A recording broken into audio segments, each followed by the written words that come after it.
The episode is starting. What's up, guys? Check 1, 2. Testing. Hi, we're here. Hi, MJ. Okay. Hello. We're live and direct. Happy Friday, everybody. I had my mic on mute. Where's your cam, bro? What's going on, guys? How are we doing on your side? How's how we living? Living the dream. We Liddy living? Liddy living. Living the reptile rodent dream over here. We both have our own mics now. How do we sound? How non-awkward is this episode that the mic's not in the middle and they're not like, hey, fucking. So we can go back, like that was, the old days, the struggle to come up. We had one mic. We got sponsors now. We're all over the place on Apple Podcasts. We're living large. We got 2 mics now. Whoa. We made it, but we got 2 mics. Whoa. All I got is 2 mic, 1 cast. Here we go. Up and down. I'm just kidding. Shouts out to sponsors, guys. Super stoked to be here, but let me just go and get a sponsors shout out real quick. Obviously, we know where to get the freshest and the bestest for $30 flat rate shipping Yeah. to your doorstep. I just received 2 boxes, super freshy from Stephen Cush and the team over at Cold Blooded Cafe. So make sure you guys know. And Desiree, right? But yeah, Desiree. Well, I just created it. He oversees everything, right? Just create. But guys, www.coldbloodedcafe.com, and obviously make sure you give us a follow on Instagram as well. And then we want to go ahead and remind you guys, if you got reptile eggs, what should they be in, Steven? Awesome container. Why is that? Because they are the best product on the market for hatching reptile eggs, hands down. Hands motherfucking down. Down. Yep. And for all my alcoholics out there, people who like their craft beers and whatnot, their IPAs. Hey, Steven, IPAs. They're hazy hoppies. They're sours. They're ales. Whatever it is that you like. Check out the Creative Creature Brewing down here in San Diego. They do shipping and whatnot, so make sure you check out what they have and all that good stuff, man. But yeah, man. Shout out to all the supporters. Shout out to everyone who tunes in. Everyone who's just been giving us props with every episode that we come up with and we drop, because we do put a lot of time and effort in thinking about who we want to bring on. And which is why every episode just keeps getting better and better. Like tonight's episode, man. We got Warren Booth in the motherfucking building, man. How do you feel about that? I mean, look, I don't want to say this was all Steven, but it was all Steven. Steven did. He prospect Warren. He's like, yo, we got to get Warren. And I was like, I feel like that name's familiar. And then I geeked out on Warren, and I was like, holy hell. So we had to reschedule this guy 3 times. Super embarrassing. But now he's here. We have him. And we're super excited to have our man Warren in the building. Hi, Warren Booth. Hey, how are you? What's up? Hey. Doing solid. Good to see you all this evening. Yeah, we're super excited to have you here this evening, Warren. How are you doing? Yeah, I'm all right. It's as best as we can in these kind of crazy times. Right. And where you at? Where you located in the United States? I'm in Tulsa, Oklahoma. Tulsa, Oklahoma. Nice. Yeah. Okay. Tornado Alley. What was that? It said Tornado Alley. It's actually not bad here. In my 8 years that I've been here, we've maybe every year the tornado sirens go off a couple of times and we head down to the basement. But other than that, there's been no real issues here in Tulsa. I think if you're further out, like Oklahoma City, then it's more problematic. But here it seems pretty fine. My house is 100 years old, and my neighborhood around me is all 100 years old, and every house is still standing. So I feel pretty confident Of course, that means that my house is going to get destroyed in a tornado probably in the next 6 weeks. But so far, so good. Positive outlook. That's why we have insurance, right? So Yeah. Oh, man. So Warren, we were kind of going back and forth before the podcast. You had a little bit of work ahead of you before this podcast, right? You had to put down some little ones. Is that right? Yeah, I had to get the children in bed. I got a 2-year-old and a 6-year-old. So they normally go to bed between 6:30 and 7:30. So my wife's out this evening seeing some friends, so it was just up to me to feed them and get some kind of drugs in them to get them to go to sleep. So no, I didn't use the drugs. They both go to bed pretty good. So he's all putting a syringe away in the drawer. He's like, I don't put anything. That's awesome, man. Where are you from? Like originally, where do you? I'm from Belfast, Northern Ireland. Wow. So I moved. Awesome. I moved here. January. I moved to the U.S. January 1st, 2006. Okay. And I moved to Raleigh, North Carolina, and I lived in Raleigh, North Carolina for nearly 8 years. And I worked at NC State, and then I moved to Tulsa in 2013, to work at the University of Tulsa. Nice. And let's talk about what you do there. What do you do at the college? I'm a professor of evolutionary genetics. That's what Stephen was talking about earlier, how legendary you are with genetics. So I want to hear about this. Yeah. We in my lab we work. We only work a little bit with snakes, but we primarily work on how organisms evolve and adapt in urban settings. So we use actually a lot of pest insects as models. Wow. Okay. Looking at things like insecticide resistance and spread and so on. So you understand kind of population modeling and so on. But we do it from a genomic approach. So we sequence genomes and we use the genomes for that. But it's just fortuitously that I got into working on snakes in the lab as well, through work on parthenogenesis, and then now work on Python systematics. So we're kind of totally revising many of the Python groups that we're very familiar with, which is kind of cool. So Yeah. How do you like that, Stephen and Des? What do you? I love it. you may love or not love what comes out next year. Yeah, I have a feeling a lot of the hardcore long-time reptile people might be in the not love category, but judging by what you're saying, yeah, things are going to change a little bit. Things are going to change quite a bit in some groups, and we just started working on island reticulated pythons recently. Whoa. We got we're really working on a large Python kind of systematic project. So myself and Nick Mutton, Ryan Young, and Daniel Natush, and a couple of other collaborators are kind of building up this big Python phylogeny. So it's pretty exciting. It means that some of us get to take cool trips. So before Christmas, we, myself, Nick Mutton, and Ryan Young, did a kind of like a whirlwind trip where we went over to the California Academy of Sciences for 8 hours to look at scrub pythons. And then we immediately flew to Hawaii to go to the Bishop Museum for a day and a half. And we did work there for a bit. And then we flew back. It was weird, 4 days, 8 flights, kind of crazy stuff. So that's like straight celebrity status. You're just moving. It was exhausting, but it was fun. It's hanging out with Nick and Ryan's kind of fun. They're cool guys. So Ryan Young. It meant that like the every flight you were just talking about snakes, and that kind of you get weird looks from people around you whenever all you're doing is talking about snakes. Really? Some people love it. Some people are kind of not loving it so much. I still kind of get weirded out when people like look at you like snakes. Like it's kind of like, come on, really? Like I don't. But I mean, people just legitimately have their fear of snakes, and I have to remember that. You bring up spiders to me, and I'm like, let's change the subject. I'm the same with spiders. And it's weird because we're actually just starting this big brown recluse genomic project, and I hate spiders. Though whenever I'm in the rainforest and I see like a large tarantula, it's fine. It wanders past you. It's cool. On your way, kid. But a small spider, I'm not the biggest fan. Yeah. Especially not a brown recluse. And whenever I bought this house and I walked into the basement, there was a web kind of still hanging there with a mold from a brown recluse on it. And I was like, yeah, okay. I'm not going to be down here much. And of course, I am now there a lot because I've got a lot of snakes there. So your snakes you keep in the basement, as far as the ones you have in the house. I keep some in the basement, and I got some at my lab. Okay. So yeah. Where's the lab's obviously at the school. At the university. Right? Yeah. It's only about a mile away, mile and a quarter from where I live. Can you? So I kind of live in this. I live in a 3-mile bubble in Tulsa. Okay. Tulsa, it's a mile and a half to my lab, mile and a quarter to my lab. It's a mile to my wife's school where she's an assistant principal. It's less than a mile to my kids' schools. Nice. And less than a mile to the very good pubs that are nearby. So, yeah. There you go. So, I like it.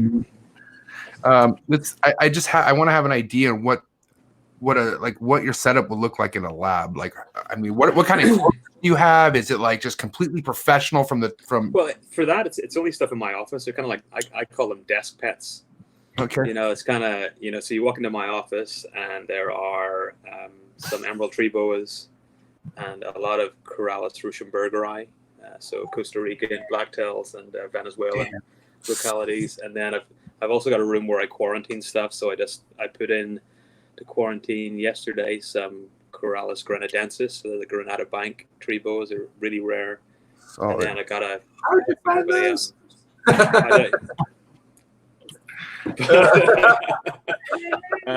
I we put some other stuff away.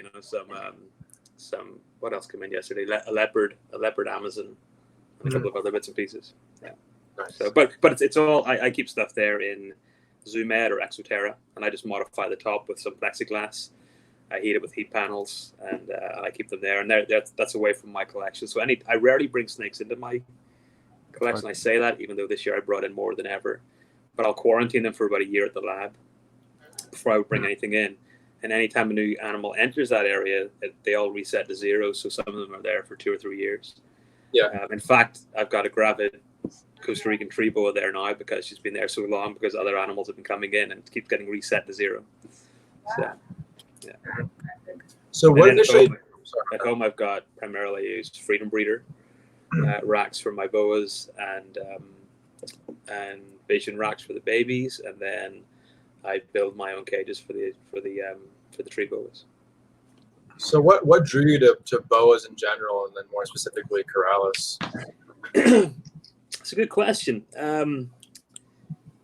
Because whenever I was growing up in Belfast, the market was very different. You didn't have what we have now, where you can go into Google and look up anything you wanted. The web was pretty weak in terms of what was available in 1996, 97. But I had a couple of friends in Belfast, and there was a local reptile shop, which was very unique, kind of thing, to have a reptile shop that was just dedicated to reptiles.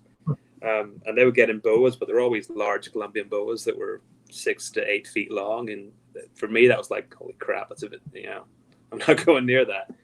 Yeah.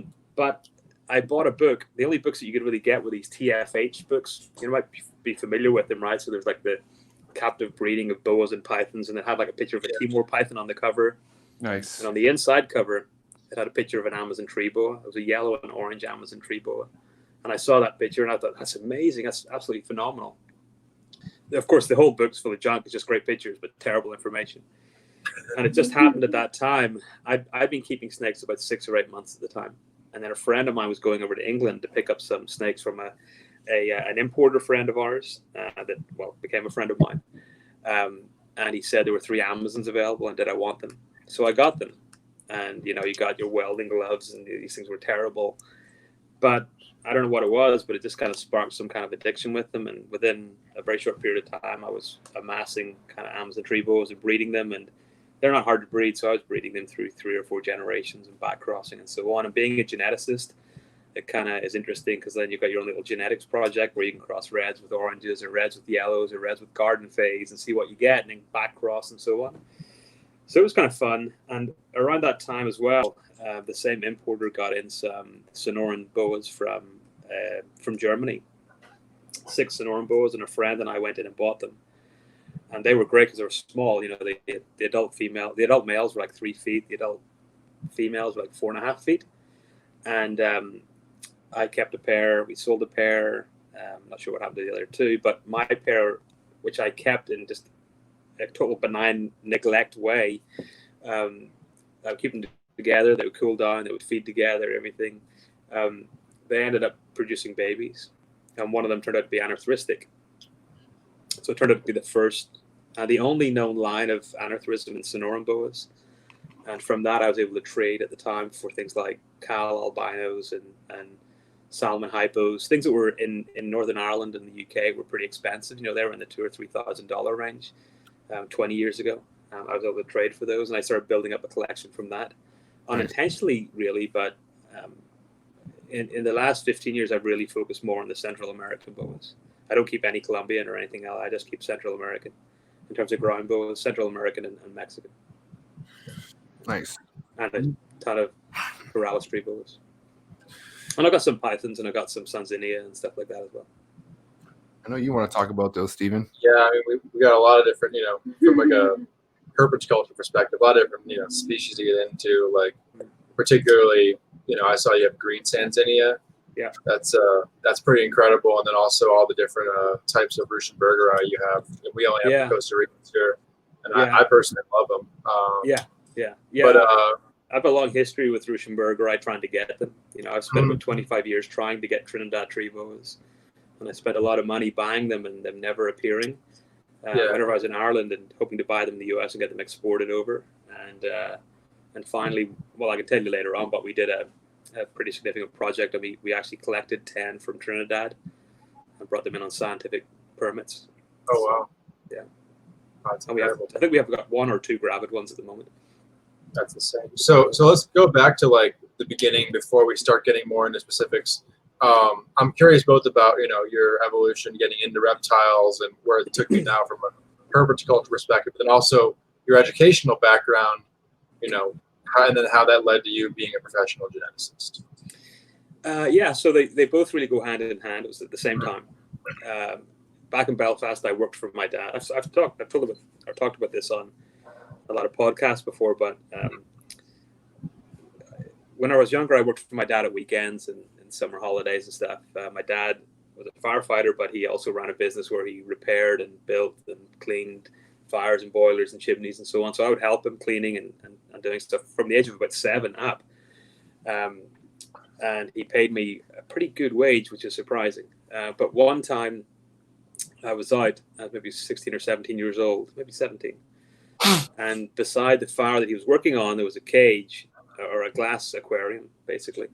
And it had probably a garter snake in it, either a garter snake or a ribbon snake just moving around. And I was just amazed at this thing. And I went home that day and I asked my mom if I could get a reptile. And she was like, sure, which is kind of a weird thing because most people, when you hear they're like, no, their parents are totally against it. But yeah, my parents, whenever I was very young, had a pet store. And so I remember sitting on the back step, with imported tortoises and stuff like that there. So they were fine about it. And I got a leopard gecko. It's kind of funny. My friend, a friend from high school, a guy called Oliver Jeffers. He's now, if you've got kids and you buy children's books, there's one by Oliver Jeffers is a phenomenal author and illustrator. He's one of my best friends from in school. He's now a New York Times bestseller. But his brother Rory had a leopard gecko, and every time we go to his house, we'd see this leopard gecko storming around at night. So I got a leopard gecko, and then a couple of weeks later, I got a hognose snake, and then that started the whole slide into the reptilian hell that I'm in now. King snakes, and then ball pythons, and then Amazon tree boas, and I think I just got kind of amazed at them, and part of the reason was that my interest at the time, and still is, was in evolutionary genetics. And whenever you look at these things and you think, well, there's, being able to breed these things together and produce different offspring, in terms of morphs and so on, it kind of is your own little kind of experimental set, to play with. So I did that. And so I at the same time that I was in community college and then university, I was keeping and breeding snakes. Pretty decent numbers, I had about 40 Amazon tree boas, and I had a lot of corn snakes unintentionally, and I had boas and pythons and stuff like that. And I kept that through until about 2005, whenever I got my PhD. So my degree was genetics, but my interest was in evolutionary genetics. My PhD was in evolutionary genetics, and then after finishing my PhD, I moved to the US. And that was the biggest challenge, because then I went from maybe about 70 snakes or 80 snakes, and I had to then decide, do I sell everything or do I try and rehome them for a period of time, or do I try and export them to the US? Because my plan was originally only to come over here for 3 years, do the job at NC State, which was a 3-year contract, and then move back to the UK or Ireland or Europe. But I decided to sell all of my tree boas and a few other animals, and I exported 28 boas, boa imperator, to the US. And therefore it meant that I kind of hit the ground running. And when I think about it, it's the only year, other than the year I started keeping snakes, that I didn't produce any litters or clutches of snakes. But that was the big changing point, because then I leaving Northern Ireland, where there was a very limited number of people keeping snakes, and coming to the US, where there's a lot of people keeping snakes and keeping the stuff that I really like, and having that simplicity of being able to buy something off kingsnake.com and have it delivered to your house 2 days later. That kind of changed things a lot. And at that point, I'm no longer living at home, and my girlfriend, now wife, was still in Belfast, so I was kind of like, it was free reign for me. So I was buying snakes, and and in my rented apartment at the time, where pets were not allowed, I had about 70 snakes. Thankfully that changed whenever we bought a house and stuff, but I started to refine it. At that point I started thinking more about what I really liked and what I thought there was a market for, but also a market around what I really like. I didn't want to get into something just for the money. There's no interest in that. It had to be really interesting, and then if I'm able to make money from it, then that's a side thing, that's a bonus. And I think it's weird, because there's never been a point in time where I haven't really been interested in what I do. I'm still fascinated by going down to checking on the snakes multiple times a day. And it's horrible. I keep looking up kingsnake.com and fauna classifies, and I'm like, I don't need it. I've got 150 snakes. I don't need any more. I'm done. But if another one appears, exactly. There's really no such thing of being done unless you just go cold turkey, like I've seen some of our guests do. I think Bill Brandt obviously washed his hand. He has not one reptile in his house. That's different. It's interesting because with Bill, I've met Bill a couple of times, and I think it's whenever you run a major business, you look at it differently, right? It's no longer your hobby; it's now a business. And my friend from back in Northern Ireland owned the reptile store. I remember asking him about what he kept at home, and he said, "I've got a dog." Yeah. That I see reptiles all day. The last thing I want to see whenever I go home is a bunch of reptiles. So I can understand people like Bill not having. He does now, right? Because he's got a secondary business. I think he's restarted stuff, but I can understand that at that point, but especially in the volume that they had. I can't imagine it. That would make me violently ill sometimes if I thought I had that number of animals to clean on top of what I do as well every day. That's why I'm kind of worried to ever take it that far.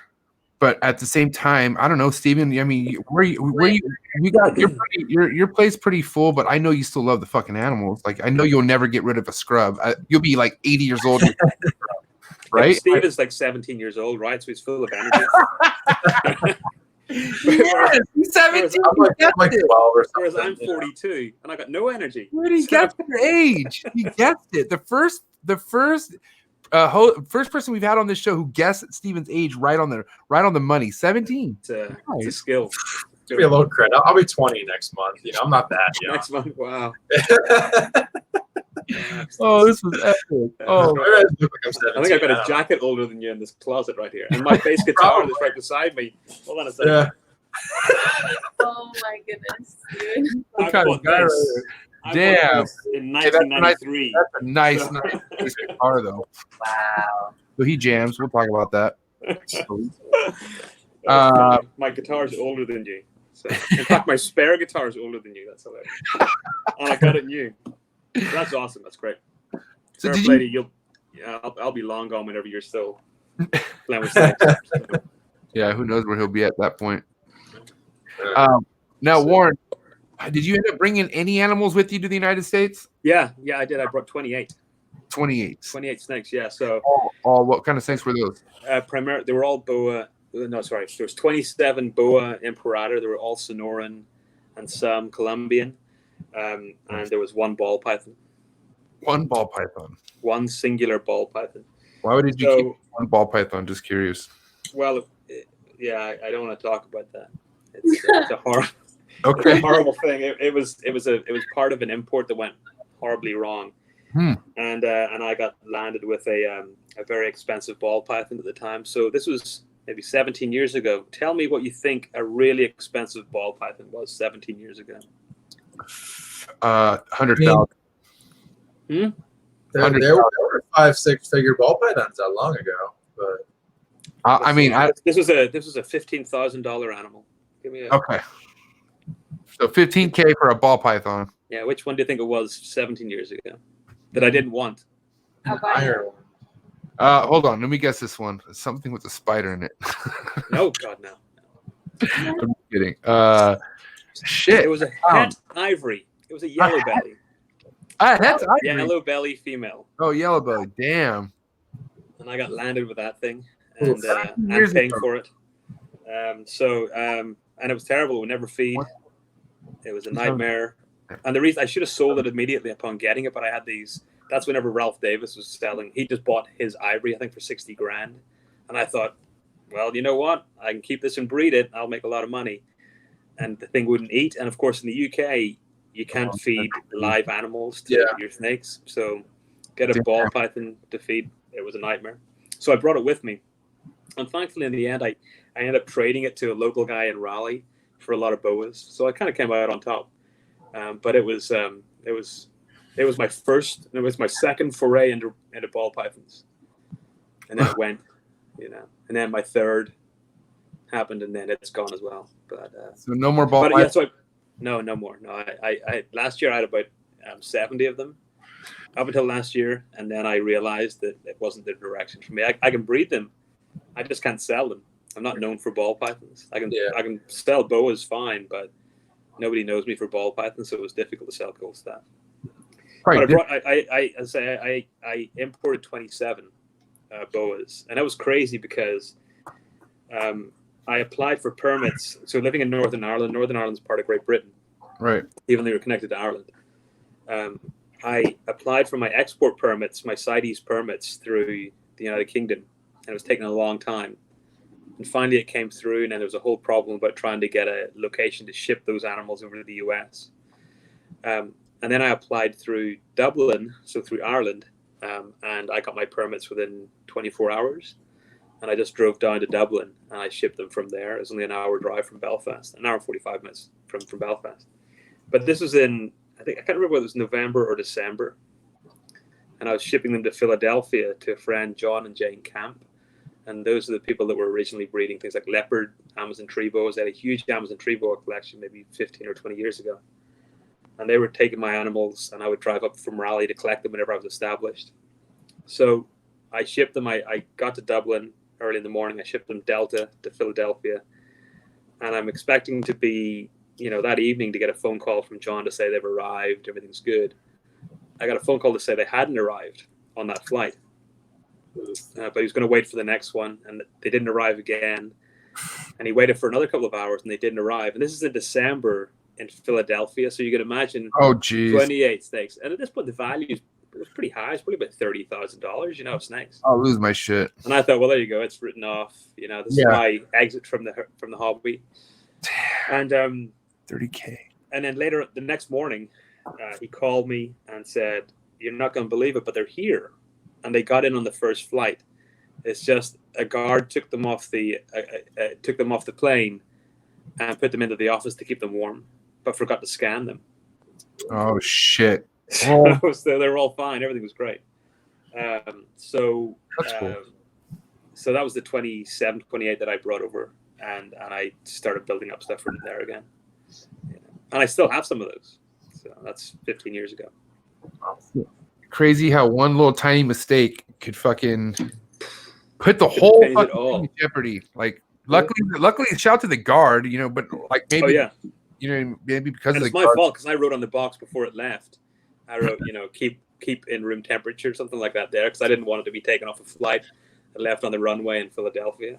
Dude. So it's my fault, but it was crazy. Yeah, to talk about.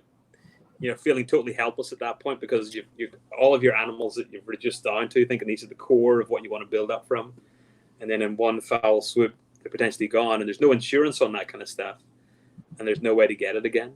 And I just thought, well, fuck it, It is what it is. And it worked out, you know. And it's weird because, you know, I ship a lot through FedEx, for example, through Ship Your Reptiles. And I've never had an issue in the hundreds that I've sent out. And that one time, you know, that was probably the most expensive box of snakes, however, that I'd ever shipped. And that's the one that really kind of went crazy. It's funny because today I just received a box of rodents from Cold Blooded Cafe. Woo.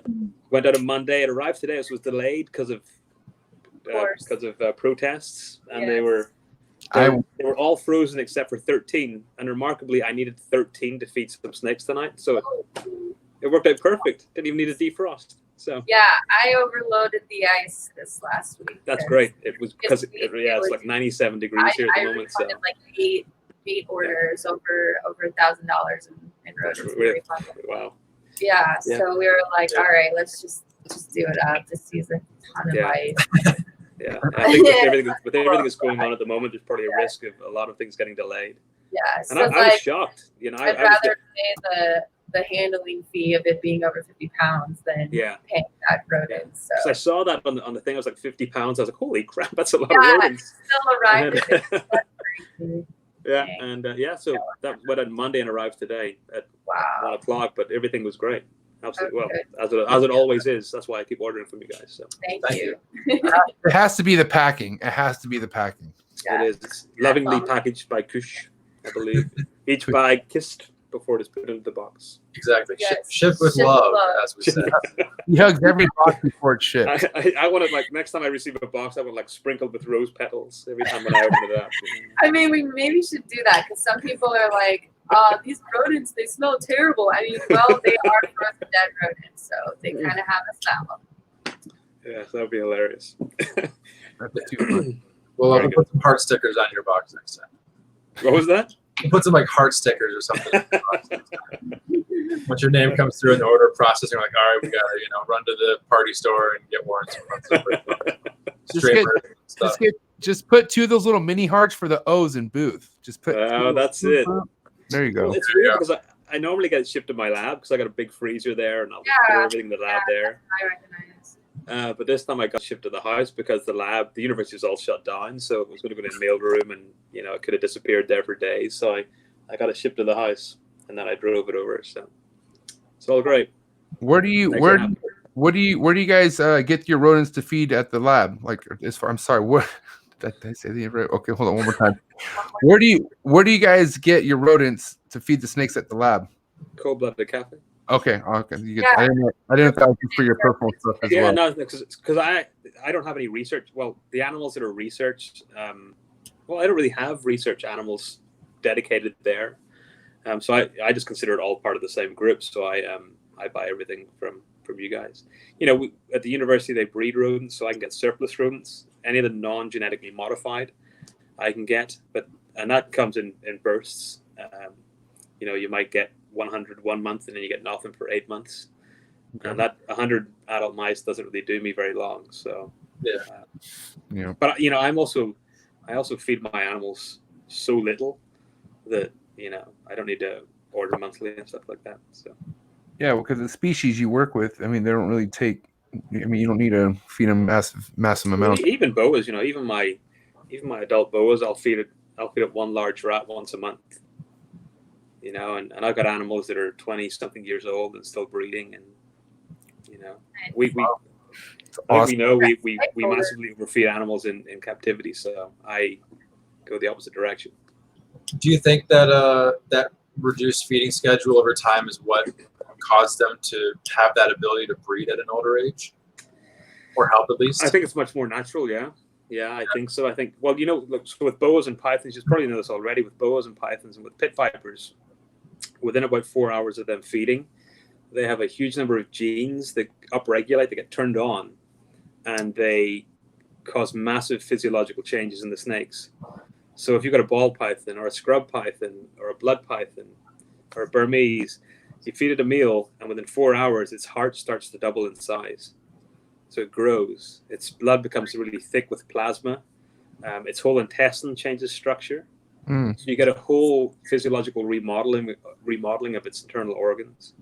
Wow, it's crazy. That lasts for about 2 weeks, And then at that point, the digestion is complete, and they atrophy back to their normal, their resting state.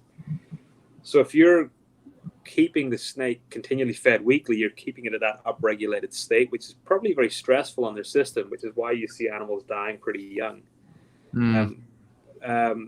Whereas whenever you feed them relatively rarely, they go through that regulation phase, and then they down-regulate and they rest. And I believe they utilize the nutrients from the rodents a lot better, more thoroughly.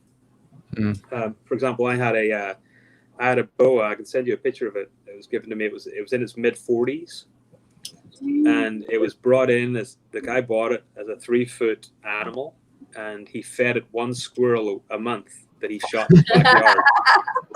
That's so gnarly. So, I don't know if you're going to start selling squirrels. That's awesome. But 1 squirrel a month that he shot in his backyard. And that animal, whenever I got it, it was 40-something years old, maybe 44, 45. You would have thought it was a 5-year-old boa. The only weird thing that was different about it is, if you own a dog and once it gets to about 8 or 9 years old and it gets that kind of graying in the muzzle, this snake had all orange around its face, as if it was that kind of old age of the snake version. And it was great. She was a phenomenal female. I ended up donating it to a reptile rescue to use as an example of, snakes are not, these throwaway pets. They can live a long time. And that animal, I believe, is, well, the last time I spoke to people was about 5 years ago. It was still alive, so it would have pushed it closer to 50 or over 50 years old. Wow. Yeah, pretty cool. So do you even subscribe to that method of feeding with juveniles, neonates, where you? Yeah. I'm pretty simple in that. Newborns I'll feed every 7 to 10 days. When they're hit a year old, I'll feed them every 2 weeks. When they're 3 years old, I'll feed them every 3 weeks. And whenever they're 4 years old, it's pretty much every month. And I stop feeding from November through to February, so I don't feed them anything at that point. Asked them. As soon as they go, prior to going into that, for about the 6 weeks prior to going into that, I'll feed them every 2 weeks. I'll give them. I'll bump up the feeding quite a bit to put on weight for females. For males, I don't. And then coming out of it, as soon as females give birth, I'll give them a burst of food as well. But people ask me, you got so many snakes, how can you afford to feed them? And it's like, well, because they don't really need a lot of food. Yeah, you feed snakes a lot, then a lot of waste comes out. And it's because they're just not processing that. That makes sense. Makes a lot of sense. I just feel like I kind of like. I don't know. But snakes just seem always fucking hungry to me. Like every time I do feed them. So, but I wonder, is that just is that an effect of how we treat them? Is that a like this kind of habituation kind of process? Where it's like fish. Fish know that whenever you appear at a certain part of the tank, they're right there. Keep eating. Like you give a kid, a bag of candy, they'll keep taking it. And so, so I'm just curious. I don't know. I really don't know, but it means that I've never really had a problem getting my animals to feed. There's never a leftover rodent, So. Yeah, I guess also the way if you think about it in the wild, for the most part, if they want to eat, they got to go put in some work. You know what I mean? It's not every day where something just happens to walk by in front of them and they just happen to eat it. No, and a great example of that is, so I teach a course in tropical ecology. Every year, and I take students to Costa Rica, and we go to a rainforest in the northeastern part of Costa Rica. It's called the Selva Biological Research Station, and we spend about between 10 and 14 days in the rainforest. And I tell the students that whenever we're there, pretty much the most common snake we're going to find are fer-de-lance, right? And pretty big ass pit vipers. And I can guarantee that within about 150 yards of where they're sleeping, there's going to be a big ass pit viper. And the first night I took students out, maybe 2 or 3 years ago, I took students out, and beside the cafeteria canteen area, there's a soccer pitch. And I said, we're going to find snakes around the soccer pitch. We're probably going to find fer-de-lance. And then in the goalposts of one side, there was probably about a 6 foot long fer-de-lance, but the biggest that I've ever seen. And it sat there for 4 nights. Just in the same position. And a couple of years earlier, I found an eyelash fiber sitting in a little frond, and it sat on that frond for 11 days in the exact same position. So they just sit and wait. They're not using any energy. So it's just a matter of sit and wait. And they're so well camouflaged that they're not at risk of predation. So they're not burning up energy, so they don't need it. It's different. A colubrant's different, right? Your corn snakes, your king snakes, your hognose snakes, and so on. They're continually active. If I go down to my basement and I look at any of my Western hognose snakes, they're constantly moving around, and I feed them about every 5 days. But they don't go through the same physiological processes that boas and pythons and pit vipers go through. So their heart doesn't double in size, and their blood doesn't become thick with plasma, and so on. So they have the internal state constantly. Then you can just feed them and just keep them going. They need it, and if you don't, they'll starve. Yeah, Do you ever feed the hognose hairless rodents? Or I don't.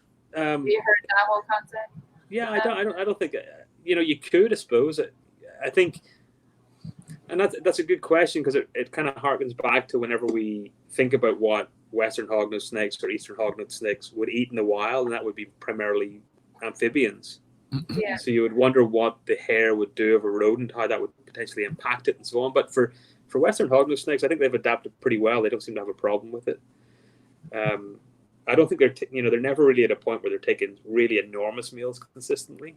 Though I have seen a couple of big ones, but I've just yeah. heard from other hognose breeders that they don't digest the hair as well. So Really, I can see it. It makes sense.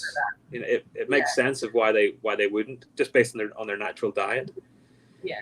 I would think that there. And I suppose it's I don't know what it's like to get hairless rodents, but I remember back in North Carolina that the guy that I got rodents from then, they had a line of hairless rodents if you needed them. People would buy them for their emerald tree boas because they thought that would prevent regurgitation syndrome, and it didn't. So, Probably not. No. That's not an unhealthy one. That's for damn sure. No, exactly. I feed my adult emeralds get pretty decent sized meals. So.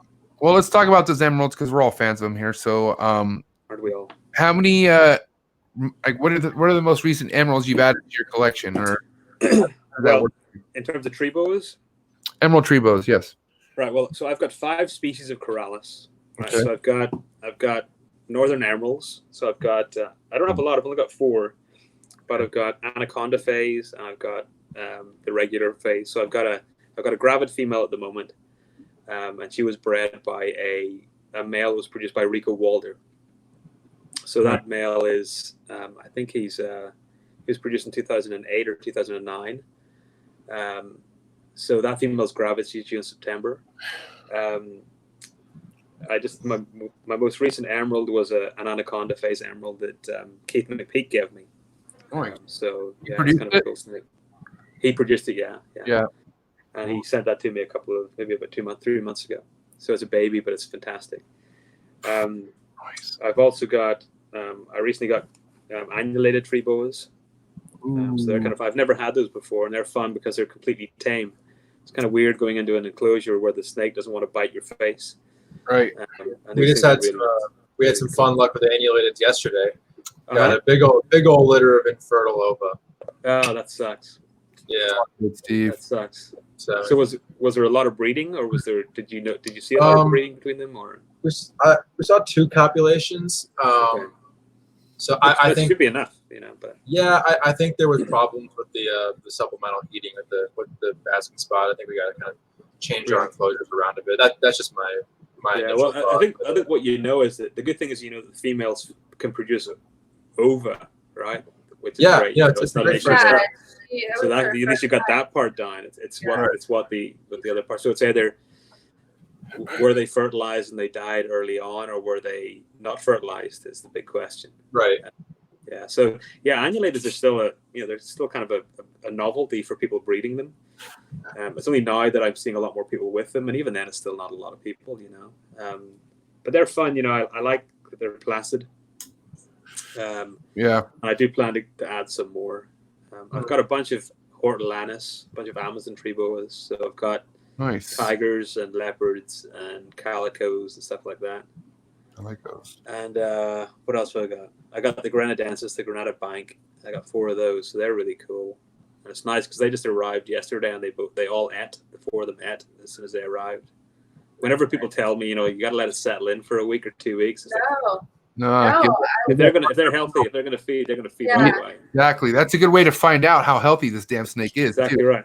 It takes on that day or day after. Whew, Yeah, we're that's solid. exactly it. Shaking Yeah. hands. That's exactly it. And then I've got a lot of Corallus Ruschenbergeri. So I've got the Costa Ricans, and it's kind of the story behind this is kind of funny. And then I got the Venezuelans, and I've got the Trinidads. Nice. I think that's everything. Next year, I'm hoping to get Corallus Kukai, and I'm hoping to add Amazon basins as well. Ooh, And at that point, there's only Corallus Krupani left, and maybe Bloombergi, but we might be showing that Bloombergi doesn't really exist. It's not really. Is it? I thought I heard something about those and annulatas essentially being one of the Pretty same. much, yeah. I think I mentioned to you at Arlington last year, but the work that we've done so far on samples that are meant to be Bloombergi all come out as being annulatus. So my big issue is actually getting definitive Bloombergi to be able to test, Yeah. But it's kind of weird that I own such a large group of Corallus that are really hard to get. I feel really privileged.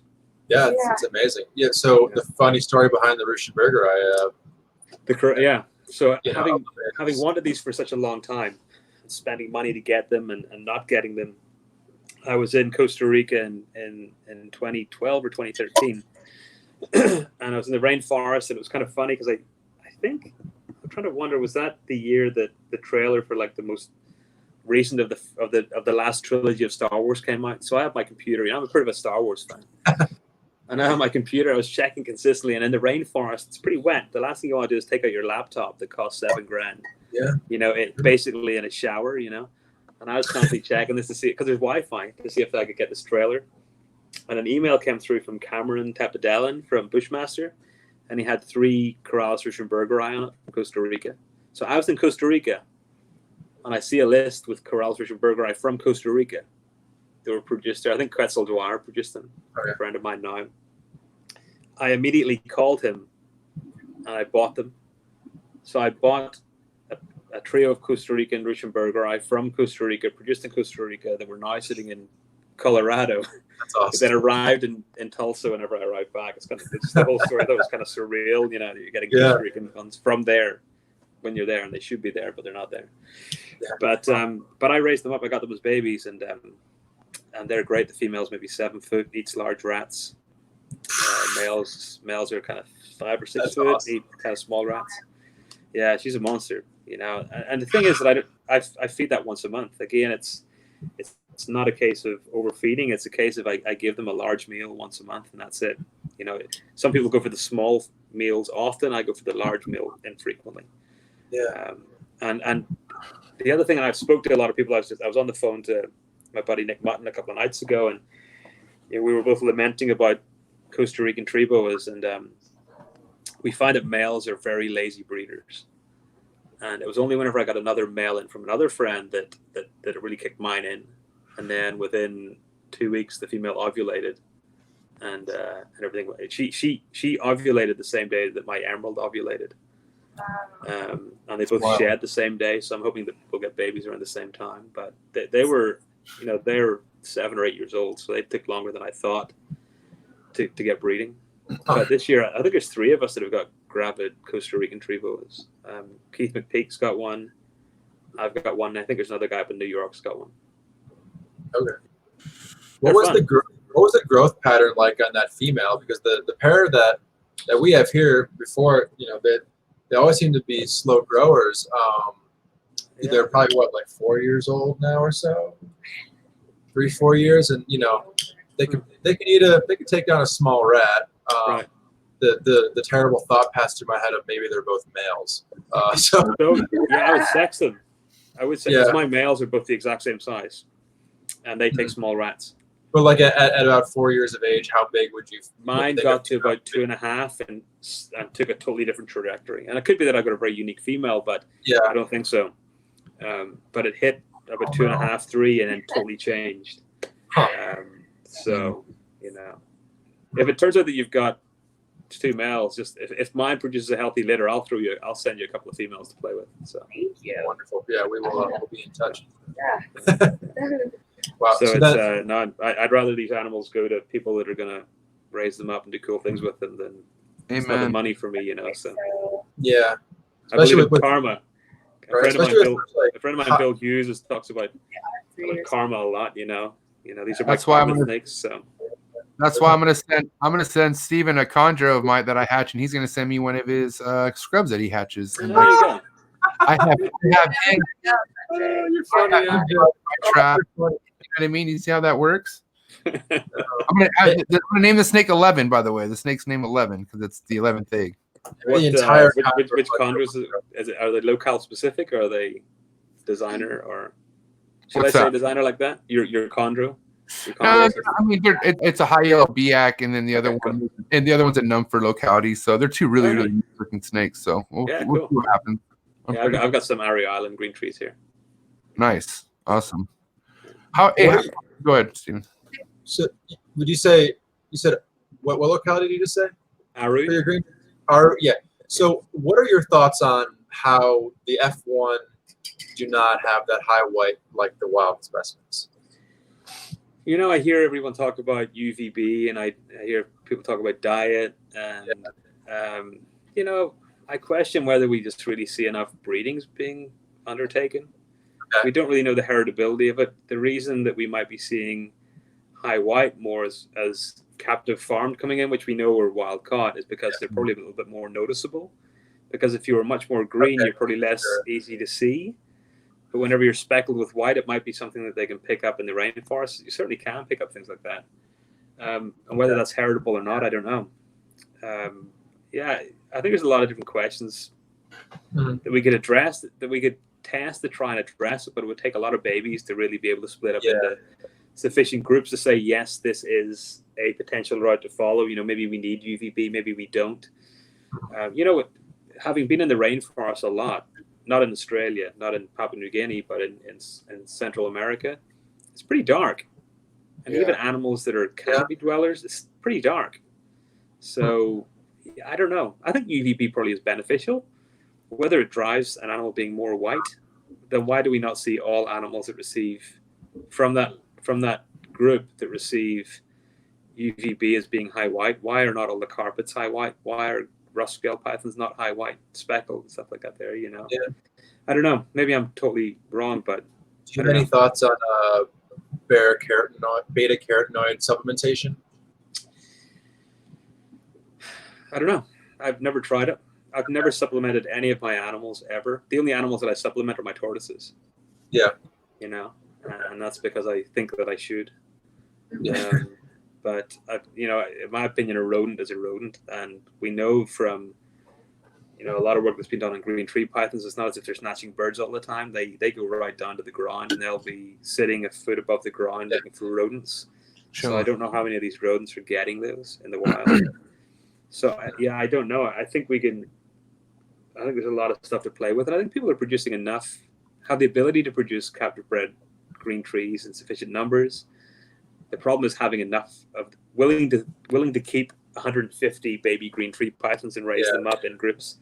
I don't know if anybody that really wants to do that. Right. Sounds dreamy. Oh yeah, you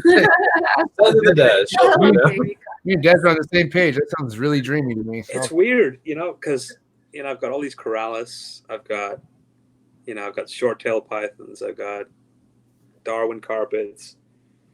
I've got Sanzinia. The green tree pythons I find really quite boring. And I think that I should be shot for that. Whoa. Because you would think that I would hold this in as much regard as like the emerald tree boa. Mm-hmm. But for me, they're just not the same. It's just anything that you have to piss around with to get feeding and all that there. And I don't know. I have a lot of patience. I don't. I don't have time to be patient. I don't. It's not going to feed. You meet the king snake. That's it. And Cody just kind of made me do it, so I got used to it. I got stuck doing baby feeding. And it has to be meant for it's either meant for you or it's not. You know what I mean? It's not. It's kind of a here's the deal. But I enjoy it. I just sit there in the dark and just. I don't walk past the green tree python cage and go, oh, sick of me. I love it. I think they're great. I'm just. I don't think I'm going to add any more to the. Group. I say I don't think, but I don't think. I really hope this emerald litter comes through because I'm really excited to raise babies. Yeah. What day on Emerald day, babies are day awesome. 300? What day are you guys on? I mean, geez. It's like 120 something right now. Oh, you still got a while to go. Yeah. What's that? Are you You sure? still got at least 2 weeks to go. Yeah, she just keeps like driving her tail, and you think it's gonna happen, and she gets back into her normal pose. Or 135 to about every 160. other day she's uncomfortable. But at what point would you be worried about her having retained those, not being able to pass them? Yeah. Whenever she's lying dead on the floor. Oh. You know. You know, I wouldn't worry. You know. yeah. Again, you worry too much about all this stuff, right? So it's. Sure. Do you use supplemental basking sites for them? Yeah, she's always under that hot spot. So what temperature? If you got an infrared gun, what is she basking at normally? Probably about 87, 88. Okay, so that's pretty much what you find Gravid boas do in general, right? Whether it's a Sigma or an Imperator or a Corallus, whatever, they pretty much 80. I find mine about the average would be about 86.9 or something like that there, right? And in fact, if I go down to the basement now and I use the gun on the Emerald, she'll be probably about 87. In that case, I think you're pretty consistent between about 135 and 160 days. You know, if you start going over that, then there's issues, because it could be that she's not got live offspring, she's got retained ova. Yeah. And she's got an issue. So like Nick Mutton had an issue with Russian-Bergeri a couple of years ago where the female just didn't deliver, and she retained them, and he ended up with like a female that died and had like 11 mummified babies in her. Sounds heavy. My first litter of my first breeding of Amazons was the same thing. The female died before giving birth, and she had 11 or 12 perfectly healthy babies and just died, just dropped off the perch. There's nothing you're going to be able to do about this, right? It's not as if you can just turn around and say, right, we're on day 135, let's take it to the vet and get an oxytocin shot. Because they could be. It's not like a python where if you wanted to, you could cut open the egg a little bit and say, right, there's still a lot of yolk. Nothing wrong here, right? You can't really do that with a boa unless you get an ultrasound and you could check for heartbeats, because at that point you'll see heartbeats. And you should still see that if you see heartbeats and they're coiled up, then they should still be fine. It's if they're heartbeats and they're straightened out, then they've tried to get out, there's a problem. So, have you guys been able to determine that at all, Stephen? When you guys ultrasound, do you see anything? We did with the amuleted, and we saw that, but I didn't look hard enough for heartbeats. But I'm gonna now. I don't worry about it. What will be will be. Write it out. Yeah. I mean, just for my own like entertainment, because I geek out on that side of reptiles. The worst thing for me is that with the whole COVID thing and the university being closed, it means that I'm here all day, every day. Which is great because I get to hang around with my kids and stuff and do a lot of DIY. But I get to look at that emerald every 5 minutes, So if you look at my Instagram, there's a lot of pictures of that Gravid emerald. Yeah. So I'm constantly like, is it getting bigger? Is it getting bigger? Is it getting bigger? Yeah, I need a new hobby. So I wouldn't worry about it. The pictures that you've seen, like they swell up around the vent. Like for example, I called into my lab today and I was looking at my the Gravid Russian-Bergeri, the Costa Rican Russian-Bergeri, and she's really swollen at the vent, but she's due in September. Yeah. I think it's just whatever way they reposition and stuff like that there on those branches. It's not like a boa or a python that's on the ground and can spread things out a bit. Whenever you're sagging around a branch, they drop down into places where they might not necessarily drop down into if you were lying flat. Yeah, good point. Yeah, because her event's been huge for months now, right? Yeah. It's like you take a pin, you can just like boom, babies like. Don't do that. I'm not tempting. I'm not going to. Don't squeeze it. Don't touch it. Right the plug. I have. Is she still feeding?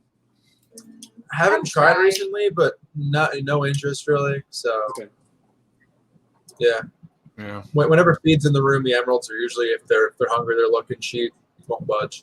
Yeah. So. Yeah, I'm the same. It's mine. I kind of slap it around the head with a rodent, and it'll sometimes take it and sometimes won't. But whereas normally she'd be a great feeder. Yeah. But I'm not worried. Their metabolism is so slow, and they're sitting in one position. Right. And like, as long as you're drinking water, that's fine. That's all I care about. Right. Yeah. It's huge. It's my old veterinarian when I lived in Chicago. He told a story about he was at Dave Barker's place back a while ago, and he had an emerald tree boa that was super old. It was like, probably 15 plus years old. That sounds really old for one, but old for seeing one in captivity generally, unfortunately. And he said like he would feed it like quarterly or something, like it's a good size meal, and it would just sit there and do nothing. Like what these animals are. It goes against all of our instincts. It's with mine, I could feed them like I fed a male tonight, and within 30 minutes of it eating, it was back down in that hunting pose. It's kind of crazy, so any novice herper would be like, all right, and they give it another rodent, and then it can go disastrous. But that thing will see its next mouse in about 4 weeks' time. Yeah. So I like to see them moving around. Like people are like, oh no, I've got to put it in a rain chamber, and I've got to, pray to the gods it'll do this, and finally it'll defecate. And I'm like, no, just don't feed it. It'll start moving around. It'll get active, and it'll move across the branches, and then it'll do what it needs to do, and then feed it. Yeah, let it be an animal. It's just an animal. You know what I mean? It's gonna it's gonna do it. If I had a job, if I could sit on the couch and get fed pizza all day, I'm not moving, man. Oh, I want pizza. And it's eventually going to back up a bit, So it's, that's right. Can you order us all pizza, Des? Come on. Yeah. Get us all pizza right now. You gotta do a day in the rodent farm first, man. All right, send me your address. Just kidding. I have a great pizza place around the corner. It's one of the top 10 in the U.S. Oh. I love I'm it. gonna visit you. If you're ever coming through Tulsa, let me know. From Arlington. Okay. I'll sort you out with good pizza. Well, now that we're talking about geographic places in the United States, have you ever been to California? I've been to San Diego and San Francisco, and I've been to Davis, but that's about it. What brought you to San Diego? San Diego, I was there for a meeting a bunch of years ago, and then I was in San Francisco before Christmas for the California Academy of Sciences. Nice. My big sister lives in San Francisco. That's my second favorite city here in California. Yeah. It's also really expensive, but cool stuff, man. Yeah. I like the U.S. in general, so I miss the East Coast, but I love living in Tulsa. I love the proximity to the Arlington show, for example, or to Tinley if I wanted to go up. I rarely do that, but and then it's a short flight to Arizona or California or whatever. Yep. Yeah. Steven, short flight, California. You guys, because you guys are in Indianapolis, is that right? Yep. It's weird. For the last 5 years, I've been going to Indianapolis almost every year for a meeting. Really? Yeah. Next time it happens, I'll have to give you a shout. Absolutely, man. Yeah. Definitely. It's always in the winter. It's always cold as shit. So. Well, the reptile room is always 80 degrees. I like it. I like it a lot. Good stuff. Yeah. Awesome. I want to hear the story about the Venezuelan and Trinidad Rechtbergerei. Yeah. So the Venezuelan is kind of boring. Okay. The Venezuelan stuff. The Venezuelan animals came into the UK.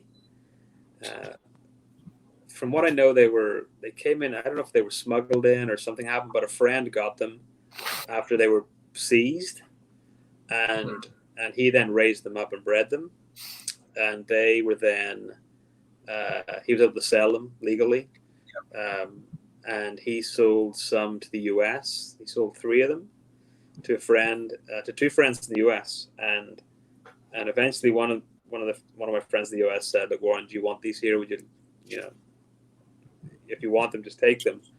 And there were 2 females. Nick Mutton, who's a really good friend of mine, also had a trio. And last year he was like, "Warren, these are, the female's a terrible feeder. They're small. They had a litter of babies, but 2 of them died. There's 1 left." He goes, "Just take them and see what you can do with them." And I took them, and the baby fed immediately, and the adults are feeding great. And I think it's just that change of scenery. Yeah. So I think we're working on 5 of those, 1 male and 4 females. And I'm planning to bring some Venezuelan stuff, but they're unusual because they're not patterned. They're very different. I think you might have seen them on the Instagram stuff, like the slate gray and kind of weird. There's another Venezuelan lineage that's really heavily patterned. and I'm hoping to bring some of those here in the next time when imports open up again. Sure. From Europe. The Trinidad stuff is different. So I've been trying to get Trinidads for a long time. They're my favorite tree boa. They're huge. They get to 7 or 8 feet. They eat large rats. They're ferocious. They're golden brown or golden, like kind of bronze color pattern. It's just amazing. But they haven't been brought into the US in maybe 23 years, 24 years. Trinidad doesn't export. Tobago doesn't export.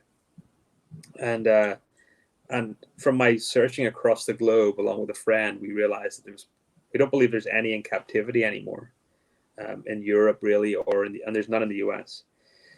So we put together a project that we proposed to the Trinidad government, and it involves genome sequencing. It involves setting up a captive bred population that we'll distribute to zoos and stuff like that there to try and bring this species and locality into captivity where it's not going to. It reduces the kind of need for or the risk of poaching, and also. Is this it, by the way, Warren? Is this what we're talking about? That looks like it could be a Trinidad. That looks like a Venezuelan. If you go into my Instagram, any of the ones that are golden colored, they're the kind of the beasts, and so we were able to collect 10 on the island. We collected 10.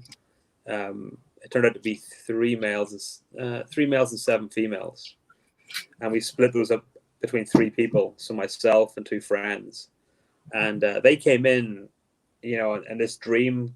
They're the most ferocious animal on the planet. Yeah, that's it. Yeah. They're the most ferocious animal on the planet, and they strike incredibly accurately, and they came in stick thin. And as soon as I saw them, I was like, "Oh, great! This thing looks sick. This thing's gonna die." But they fed on defrost rodents from day one, and I haven't wormed them. I haven't treated them. I just fed them, and they put on a great. They put on weight phenomenally, and they're doing really well. So wow. They're really exciting. But just after we brought them in, Trinidad then announced that there was no more animals leaving the island. The areas where they were collected were now being made national parks. No more collection. We're hoping that we might be able to bring some in from Tobago as part of the same study, because it's a separate island and we'll be able to look at diversity across that whole group. And they look slightly different than the Trinidads.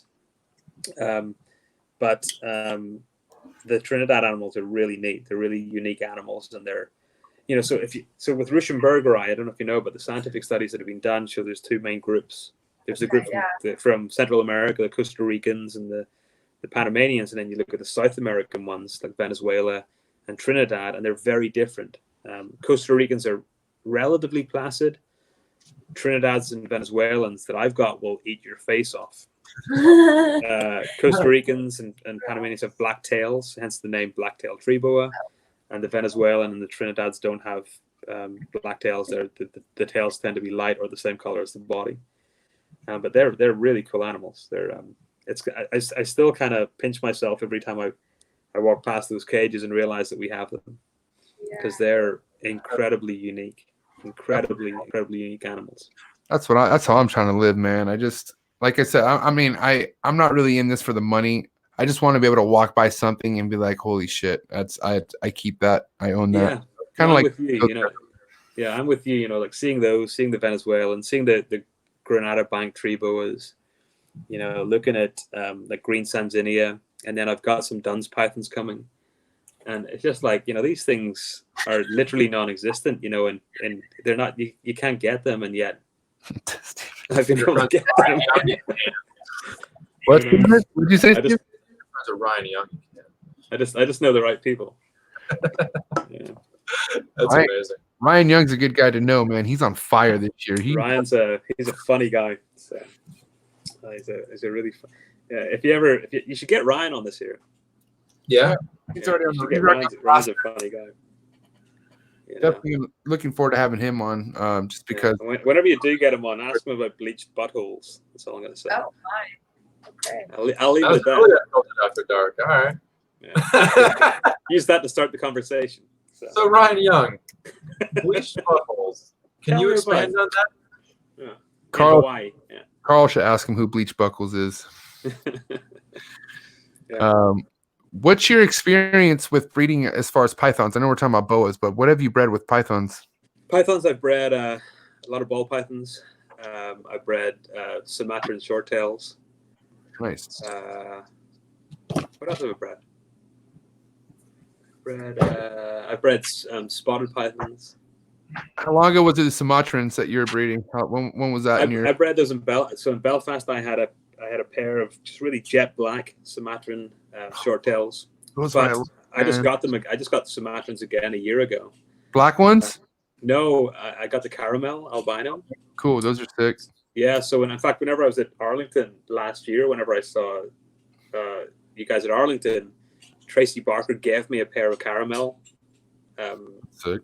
Sumatrans. So it's kind of nice because I've done we do a lot of work with Tracy and Dave on some projects, and I said to her that I love the caramel albinos, and she said, "Oh, cool, take them." And she handed me a pair, and she wouldn't let me pay for them. So I left Arlington with Good people. those. They're fun. They're neat snakes. I like them a lot. I'm hoping like Desiree does that for me one day when I just go. Here's a corn snake. There you go. Damn I it! got bored. Here, That's MJ. not what I wanted. I finally got you a pair of milk snakes. I know you're Honduran or whatever. Fuck. Here's some. Here's some normal ball pythons. Have fun. Desiree, you got any questions, some hot ones for Warren? I mean, I'm learning right now. I'm just really Only studying hot it. questions. Nothing more. It's got to be I hot. like the hot ones. Usually Like Desiree comes out with them. hot about some vipers or hot about What? I don't know. Go ahead. Whatever. If I don't know it, I'll make it up. So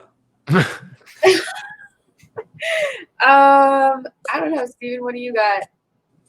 Okay, I'll ask more questions. Question wise, I mean, I like hearing about the Russian bird guy because we have a pair here. So hopefully it's a pair, but I didn't realize how many different types there were. Yeah. there's a lot. There's a decent number of Russian bird right. They're just very rare. You know, they're hard to, the Costa Ricans are more common, and in fact, even though they're rare, if people have got them, they're going to have Costa Ricans. I love the Costa Rican stuff. I think they're really cool. I'm really getting into these Trinidad ones now, though. So yeah, They got that Moluccan scrub. yeah, they got that golden yellow. I'm really getting into. I'm a looking scrub. I am. That's the one bite that I had from a python that. It's the biggest snake that's bit me. It was about a 12-foot Moluccan amethystine. And a friend of mine owned a pair of them in Belfast. This is whenever they were easy to get. He had a pair of them. Yeah. Huge, huge animals, but they're arboreal. So it's kind of weird walking into his reptile room, and he had 6-foot kind of floor-to-ceiling cages, and he had a pair of Moluccan amethystines. And they were huge beasts, and we decided they weren't breeding, and we decided to sex them. And I did the whole Steve Irwin on the back, and I'm not close enough. And it came around and bit me on the arm. Damn. And, it was a bite and release, and there was no blood. But I picked up a box immediately after it, and I felt my hand go numb. So it got at the point where just a lot of nerves had been nicked, and I hate I had like pins and needles in my hand for about 6 months. I had and we didn't sex it, so realistically, it was a total waste of time. It just caused numbness in my hand for 6 months. But I love those; they're really cool snakes. I like them a lot. They're fantastic. It's weird that it doesn't even take the biggest snake to hit a nerve like that either. I got tagged by like a subadult chondro who just hit something weird in my arm, and that shit just went numb, and it was sore for like almost 2 days. Yeah. I couldn't believe it. I was just like, wow, like I've been tagged by big snakes, and that right there like takes the cake as far as like long-term effect. In my 25 years of keeping snakes, I think I've only been bitten about 15 times. Yeah, but one of them was a big ass snake, and the other one was a Hog Island boa that bit me on the knuckle. Ooh. I was sore. The tooth finally reappeared about 6 months later. Ooh, it was in there. It was great, but it finally was like, boop. Oh, thank God. You're like, wow, now I could bend actually my finger. Without feeling intense pain. I was like, is this what arthritis feels like? Yeah, you're like, no, it's a tooth. It's a tooth. Yeah. It's like having a fucking splinter that you just can't get out of your hand or your foot or whatever. Yeah, not pleasant. But the Russian-Bergeron are a lot of fun, and I think they're going to be. They'll never be the top kind of pet that people want, animal that people want. It's going to be a restricted group that really are into them. Yeah. They're not like Amazons where you get great colors and cool things, Yeah. But they're different because they somewhat act a little bit more like emeralds in a way in terms of the way they perch, at least for me. And then that size, a larger animal is kind of cool looking, Yeah. What are you doing with the Venezuelan Russian Bergeron? I am hoping to breed 2 females next year. So if you look on my Instagram, you'll see some pictures like these ones are like slate gray, like kind of ghostly gray. I'm seeing it. I'm watching.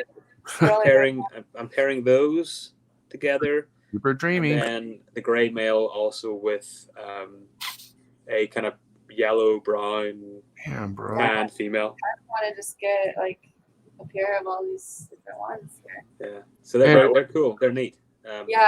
Forrest loved them. He really did. Yeah, I think I told Forrest that I was going to sort him out with stuff, so I'll sort you guys out with stuff. Don't worry. So thank you. You're up on the list, so don't worry. You guys are very high with that there. So. Oh, Desiree, love hearing that. Top of the list. That's Desiree's middle name. Top of the list. There's not a lot of like reptiles that I really want to get into, but there's a few out there where I'm just like, I'll start getting. I'm the same. It's funny because it's weird thinking. I've got all the it's weird. I did a Morelia Python radio episode maybe a year ago, and at the end of it, they asked this question. They always ask this question: if legality and so on was no issue, what would you get? And I said Trinidad tree boas. And then 4 months later, I had Trinidad tree boas. So at the end of this episode, you need to ask me what I want to get. Yeah. And hopefully that'll work out. But I do have stuff I'm working on. It's exceedingly rare. Yeah.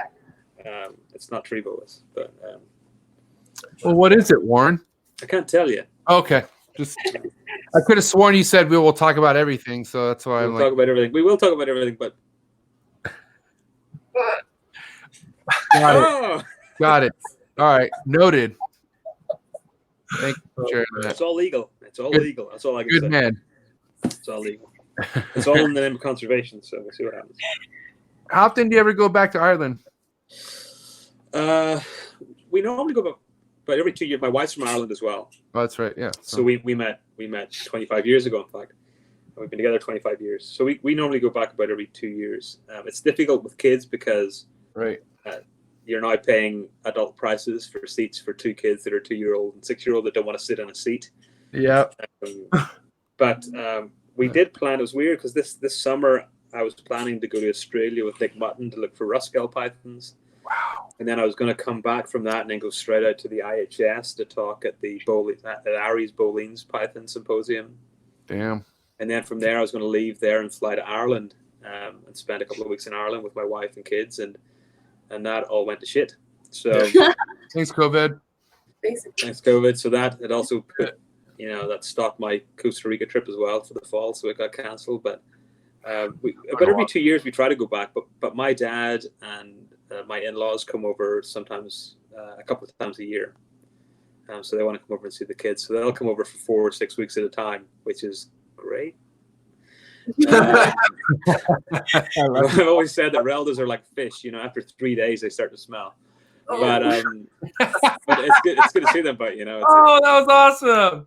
They come over and they look after the kids, and it's great. They're awesome. I love my in-laws and stuff. So it's exhausting having children. 1 child is exhausting. 2 children is really exhausting. So Lars is like a child and a half. So. Yeah. I remember seeing Lars last in Arlington. And I can't believe that you allowed Dave Levison to babysit him. Oh, yeah, Dave's the best. I've known Dave for 15 years, and it scares me. He loves Lars.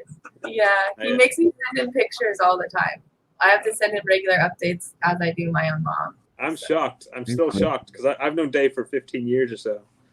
Yeah. And I wouldn't trust him with my beer at a bar, let alone my child. To babysit, so it was hours. Dave's awesome. I love him. He's fantastic. Yeah, I think he was asleep most of the time too. Yeah, that's it. Yeah, very good. I could see Dave with one of those baby vests where like the baby's just sitting right there and he has like some glasses on Lars and just walking around. Yeah. I can see him with a random animal in it, not even a child. Yeah. You know? So, He took Lars in Arlington like multiple times, and every time he brought him back to me, he was asleep. I was like, "What are you doing? Are you drugging my kid or what?" Like every single time he'd go walk around with him for like an hour and then bring him back and he's asleep. that's And awesome. He's probably Warren's supplier.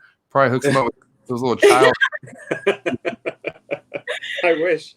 He's not he's that far. I think he's in Missouri now, right? So Yeah, he's in the boondocks.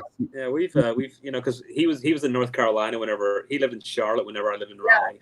Yeah. And then he was up in New York and then moved around a bit. So it's weird because having known Dave for so many years, we lost contact. And then there's this show in Tulsa. It's great. And weirdly, Dave was at it. I went in to get rodents off someone because I needed like a live mouse, and I went in, and Dave's standing there with this glorious table among all the people with their like Tupperware containers and their everything, and there's Dave with this glorious, and I was like, what the? And we got back in touch. So it was hey, I didn't realize he was in Missouri, so it's kind of cool. Yeah, he's still to this day the guest with the most rural location. Like that was a great episode. Took him 40. Like it's funny how anyone who complains really don't know the real true value behind that fucking episode. That episode, every minute of that, and what we had to do within the 45-minute period of him driving to Walmart, which none of that was planned, obviously. You know what I mean? Yeah. And I'm so glad we kept it rolling. Forrest was like, we're stopping this. Forrest wanted to cut it so bad. I know, because I watched that and I was like, Forrest was like, pissed off. He was like, I'm done. I'm done with this here, He hated YouTube. He was like, fucking never wanted to do this. He always thought this was like the big waste, was like setting everything up. So he was just like very against this. And anytime we had connection issues, he'd be like, why are we doing this? We shouldn't even be doing YouTube. So I almost thought he was really going to dip out, and I'm glad he didn't. Stephen hung tight to you. Great. Turned out, in fact, I think it was not long after I watched that you hit me up to see if I would come on this, and that was the motivation for me to then go out and buy a Google Nest mesh Wi-Fi system for the house. Nice. So because of you guys, I have glorious Wi-Fi right up to my road and into my backyard. In fact, I was on Corallus radio a couple of weeks ago, and I was sitting in my child's playhouse in the backyard. Yeah. On Wi-Fi, drinking a beer, enjoying life. Yeah, I was gonna say, like, hey, how clear is his connection right now? It's ridiculous. It's perfect. Like HD. Yeah, it's amazing. I was actually that earlier. Google Nest. You guys actually look on point too. Finally, maybe it's your mic, Desiree, but you guys, this is probably one of the most cleanest looking. MJ, I spent like a half an hour today up in this studio. I want to give it up to Desiree, man. On our previous episode with Tony Nikolai, we were struggling prior to the show going. You did one with Tony? Yeah, we did. It's not gonna. Yeah, fantastic, Tony. Tony is. I've never met him, but that guy, his website, I drooled over that website for years. So good story, Tony. Yeah, it's cool. It's weird. It was even recently. I posted a picture on something and Tony liked it, and I was like, "Oh my god, I can't believe it." Yeah, it was a great episode, especially because I had a lot to learn. I knew of Tony, you know what I mean. I just didn't know where he was at and how he's rebuilding and coming out. Yeah, the whole story behind him losing that collection was just heartbreaking, So, it was. But I had a friend that basically the same thing happened to in Northern Ireland. He lost everything at a time when Brettles pythons were $5,000 a pair. Darwin's carpets were about $5,000 a pair, and all these cool emeralds and stuff like that there. And Sanzinia, he lost it all. It was kind of crazy. And I think at that point it's because people didn't realize the real significance of quarantine. Yeah, I don't think it's good. So it's funny because now we hopefully realize how our snakes feel. You're quarantined, you're isolated, you're not seeing another thing for weeks or months or longer. you know. So pretty much eating. Yeah, that's fantastic. I'll look forward to that episode because I really enjoyed the Ed Marino episode. I've enjoyed them all, but I enjoyed the Ed Marino episode as well. And guess what? We're not done. I wouldn't think so. Yeah, that guy's got a lot of cool stuff. Yeah, and like I already tell, I know we're only an hour and 20 minutes in this one, but this is already smelling like round 2 worthy. What do you guys think? Yeah, give another 5 minutes. Don't worry, it's over. Dave says we've peaked. That's it. Right, it's done. To be honest, Warren, with somebody with your kind of knowledge and with your experience and how much I'm sure we all want to pick your brain. We can't get it all in one podcast. It's just especially because Steven doesn't sleep. He sleeps like an hour and a half and within 24 hours. That's good because that's a little bit less than me because my kids. As I said, my kids, I put them to bed like 6:30 to 7:30 at night. They wake up about 6:30 to 7:30 the next morning. That's good. Good. Phenomenal. They've been great sleepers since they were born, basically. And people are like, "Oh wow, you must get so much sleep." No, I go to bed at like 2:00. So then I get like 4.5 hours sleep, and then I'm up doing other stuff. So it's. Why do you go to bed at 2:00? Just a night? I work best at night, so I'm either cleaning snakes or else I'm working in my office. Oh. That's whenever I do a lot of writing and a lot of stuff like grant writing and writing manuscripts. I Wow. sort of work best then. There's no distractions. But generally. So the real Warren Booth comes out at night, basically. The creator. Yeah. Wow. Yeah, that's pretty much it. Yeah, it's weird because I've tried to do it earlier in the day and it doesn't really work. And if I try and clean snakes during the day, my wife just shuts down and abuses me. So I have to do that whenever she goes to bed. That's whenever I clean snakes, clean and feed. So it is what it is. I've never slept a lot, but I wouldn't mind it. Sleep would be a little bit nice to get a couple more hours of sleep. I knew there was something. Steve should sleep whenever he can because if he ever has children. Do you have children, MJ? I don't, but it's definitely on the docket. I got married just this past January. Yeah, I saw that there on your Facebook. Yeah, congratulations. Yeah, get a lot of sleep. Don't underestimate what they're going to do to you because they're going to destroy your entire life in terms of sleep, not anything else because they're awesome. Children are fantastic. Well, you will not sleep a lot.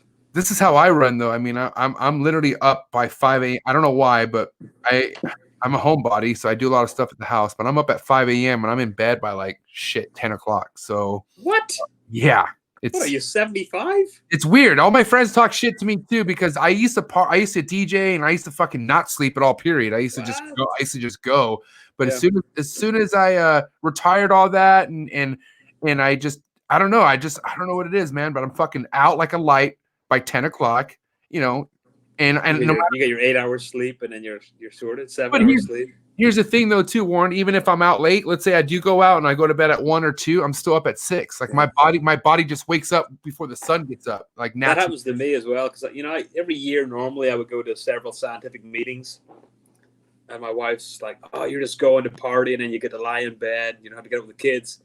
Yeah, I'll be out until 2 or 3 in the morning, but as soon as 6:30 hits, you're up with them. Again, you stop. Yes, your body clock. It sucks because then you're exhausted. So I come back from these meetings more tired than I did whenever I left. Yeah, I suppose it's the system you're in. Just stick with it. Have kids, and then you'll really realize that it's awful. I get always Warren, because I'm somebody where I had a fucking bitchin' ass childhood, Warren. Like I was the only son out of 3 kids. I had 2 sisters, so obviously I got to do all the fun shit basically with my dad. But I just had a really cool childhood, and I'm looking forward to relive that someday. But then people also remind me that it could happen just like that, and then everything is just all about this child now. And I do stuff for me to make myself happy. I am a me person, But then I also know that it'll switch. Even if you feel that you're selfish, once you have children, it changes dramatically. Everything funnels into them, and it's awesome. Like I love seeing my kids come into my office and they screw around with my guitars, or else my kids have all seen snakes being born, and they're handling baby snakes and all that kind of stuff. And it's kind of cool. They're amazed at it, and especially I've got a couple of tortoises. Whenever we put them outside and they run, they are all over the tortoises. So it's really cool because then it reinvigorates your passion for a lot of this stuff as well, because then you're sharing it with someone. Yeah. Because for many of us, these kind of hobbies are somewhat isolating because, we're huddled up in our little room with our snakes and we're not really I don't like other people coming here, seeing the stuff, right? But my kids getting involved in it, and also at some point in time, they're going to be cleaning the cages. They are going to be my cush. That's the franchise. For reals. I'll have my own. So I can tell you my favorite stories of Desiree's. Believe it or not, it's not her TikTok stories unless there's Lars in there. But I love the fact when she shows Lars walking into the building, because the transition of his excitement is shown on the damn, like, this dude knows where he's at now, and like just kind of like, I mean, it's funny, Desiree, because you like let him lead his way, like, all right, so we're going here now, and he just like just, I don't know, man. The kid seems like he's having a ball right now. Yeah, kids get absorbed into it. So cool. I got 2 redfoot tortoises, and my daughter has named one Tiddles, because in Peppa Pig there's a Tiddles the tortoise or turtle or something like that there. And my son, we named the other one SEO Trot, which is tortoise backwards. There's a Roald Dahl book called SEO Trot. Right? And growing up as a kid, Roald Dahl, like the BFG and Charlie and the Chocolate Factory, a really famous children's book writer, But he's got a story called SEO Trot. It's kind of creepy whenever you actually read it nowadays. But we call it SEO Trot. And my 2-year-old is convinced that SEO Trot is his, and that's it. Nobody else is allowed to touch it. Nobody's allowed to feed it. He does everything with that tortoise. So it's kind of cool, because you see this kid that doesn't think about any. They're not distracted by, oh, it's a tortoise or it's something, or it's gonna bite them or scare them. He's just all over it. This kid is hugging this thing. He's trying to ride in the back of this big redfoot, and it's really cool. I like it. It really reinvigorates me thinking what in a couple of years' time it's gonna be cool to have my kids cleaning snakes. It's gonna be fantastic. Yeah, it's gonna be sorting cages. I'll have them in my lab extracting DNA, and in my snake room cleaning snakes. You could create a phenom like freaking Steven over here, who's been doing it since he was 8. Yeah, that's kind of cool. Pets are good for kids. Pets are good for people in general. So definitely. Scott Metzer's. It doesn't matter what it is, whether it's a mouse or whether it's just it allows somebody to put some kind of interest into something else and apply themselves to understanding what makes that animal tick and to keep it alive. So. And having somebody to mentor them means that they're not going to kill it, which is also very good, because the last thing I want my kids to do is kill my snakes or my tortoises. So, period, or kill anything. Yeah, indeed. So, and can I ask you a question, MJ? Sure. Tell me about your Timors, because that is the species that I am. It's eluded me for 25 years, and yet it's the species that, whenever I saw that TFH book that had the Amazon tree boa in the inside cover. Yeah, Timor python on the outside, and those 2 snakes I just thought were amazing. The head scales and the Timor. Yeah, prehistoric. Love them. And Dave Barker wanted to give me 9 of them about 11 years ago. 9 adults. We were at Daytona. Wow. If you've ever been to the Daytona show, there's the NASCAR bar, or was, in the basement of the hotel, and me and Dave were in there like 3 a.m. getting absolutely hammered. And he was telling me he was going to give me 9 adult Timor pythons, and I was like, I don't want 9 adult Timor pythons. But I love those things, and I see them come in every year, and I regret not buying them, because basically an Amazon tree boa or a Russian burgeri will urinate and defecate all over you as soon as you touch it. So why not just get something else similar to it? Right, and children do it as well. Children do that as well. Realistically, MJ says just don't do that though. Yeah, so I'm dead ass serious. I've a lot of these Timors I've had for the last 3 years, and they're one of my favorite species hands down. Especially because I could reach in, grab them. There's like no, I don't have to worry about getting struck by them, and I really enjoy out of all the snakes, and I say this a lot because with condors and emeralds, but Timors for some reason, I just enjoy checking them out. They're very prehistoric. They remind me like snakes that could have been here from back in the day. Mm-hmm. And then obviously as a couple years were going by, I was realizing a lot of people were kind of impressed on how many Timors I had. And I was like, I was just getting shocked. You got 5 or 6 of them, right? I have 7. I have 4.3. And I was getting them from Joe Switowski. Joe would put a fucking list up, and I was just like, "Fuck it, look, he has more. I'm getting it. And then obviously it just stopped. Mm-hmm. But then at that point, I was like, "Shit, I got 7 of them. I'm good." You can overdo it a little bit sometimes, but that's a good number to. You've got everything you need for multiple males, multiple females, and especially different bloodlines. Yeah, especially because I'm literally like 7 years away from probably legitimately breeding them. Like they're all fairly young. I'm in no rush of doing it. I hear maturity is like the biggest key with Timors. And then we've got it's the guy in California that's got the bad internet, right? So. I know, right? Look at his face. You froze, MJ. You said maturity and then you scratched your armpit and you held it there. Oh, sorry, no. So I know maturity is key from what I understand with through what we learned from Bill Brandt episode and talking to a couple other people. There's somebody by the name of Joaquin in Spain. Yeah, I've seen his stuff. Yeah, very cool. Yeah, dude. He breeds himself. He breeds his Timors a lot differently. He's got a bunch of babies right now, right? He doesn't have a lot. I mean, I think he has one clutch, or he has 2 clutches from last year, and they're like your female. They're like the female. They're like the pattern of the female that you guys keep. You got this. Very cool. You got this. Yeah. What's that? I'd like to get some of those. I've got 100 boa imperator, boa sigma, and I'm going to reduce that now. And my plan is to get some Timors, the larger enclosures. Yeah, I have. So I have in my boreal room. I have some 4x2s where I'm thinking of putting the some adult Timors in and setting it up. But then I'm also thinking like, why make it more difficult and just keep them in bins? Big enough. Yeah, because Bill Brandt, whenever he bred them, he had his in like vision racks or something, vision boa racks, right? Yeah, he had them in tub. So I heard that there. Yeah. So I don't know. I still have some time. I'm raising them up, and they're awesome, dude. They're all. I think part of it, like any snake, is once the animal's in that rhythm of your room, that kind of, it might take 3 years, or it could take 7 years, or it could take longer. But once they establish to that routine of your light cycling, your natural temperature cycling that happens in your room, your feeding cycling that probably happens, then that probably kicks them in. I think probably with something like Timors and Bolines and stuff like that, it might be worthwhile thinking about a ultrasound, because then you can monitor follicular growth and maturation, and at that point know whenever to use, because the last thing you want is to see a female finally swelling and you put in a male, but he's been with that male every week and has depleted sperm and so on, and therefore you had your shot, but he's got low sperm count, therefore you end up with 2 eggs that are fertilized. But at least at that point, if you've got ultrasound, you can actually put the male in whenever they're ready. But I think they're fantastic snakes, and I think you've got a good group that you'll do something with. Keep me in mind, because well, for sure, 100%. Yeah, I love that. I think they're scrub python like, they're retic python like, but they're not the size. And they're kind of cool. Yeah, and what Desiree is saying, they don't. I mean, they don't musk. I mean, I had issues with that in the beginning with my subadults that I brought in, but like I work so hard on not spooking them or scaring them when I'm taking them out of the tub.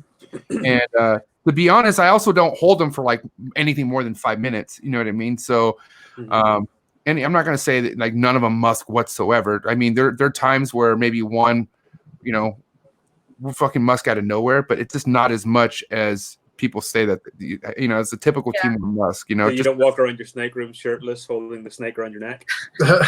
I have, and I've been musked on.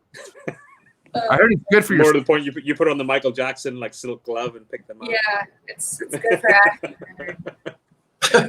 Very cool. I'm envious of you. Like I'm really envious. I think Timors are fantastic. You guys have them as well? That was Steven has a pair. Just one now. One now. I have a pair, but that was the first snake a few years ago that I was like, hey, I want a male for my female, because I've been raising her up, and I did it all on my own. Didn't go through forest. I was like, I called up Gourmet Rodent, and I was like, send the money in. Did the whole deal myself and got the snake in. I was like, what the hell is this thing? Get it back. That was my first purchase. That's like cool. all on my own. So we've been raising him up. He's doing really well.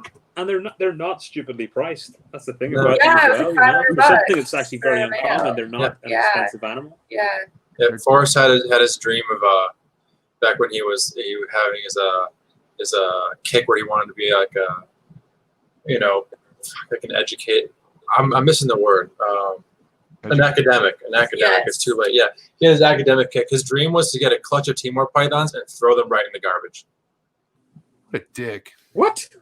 I don't know why. He was very passionate about it. He was like, I want to breed them and just throw the clutch right in the garbage.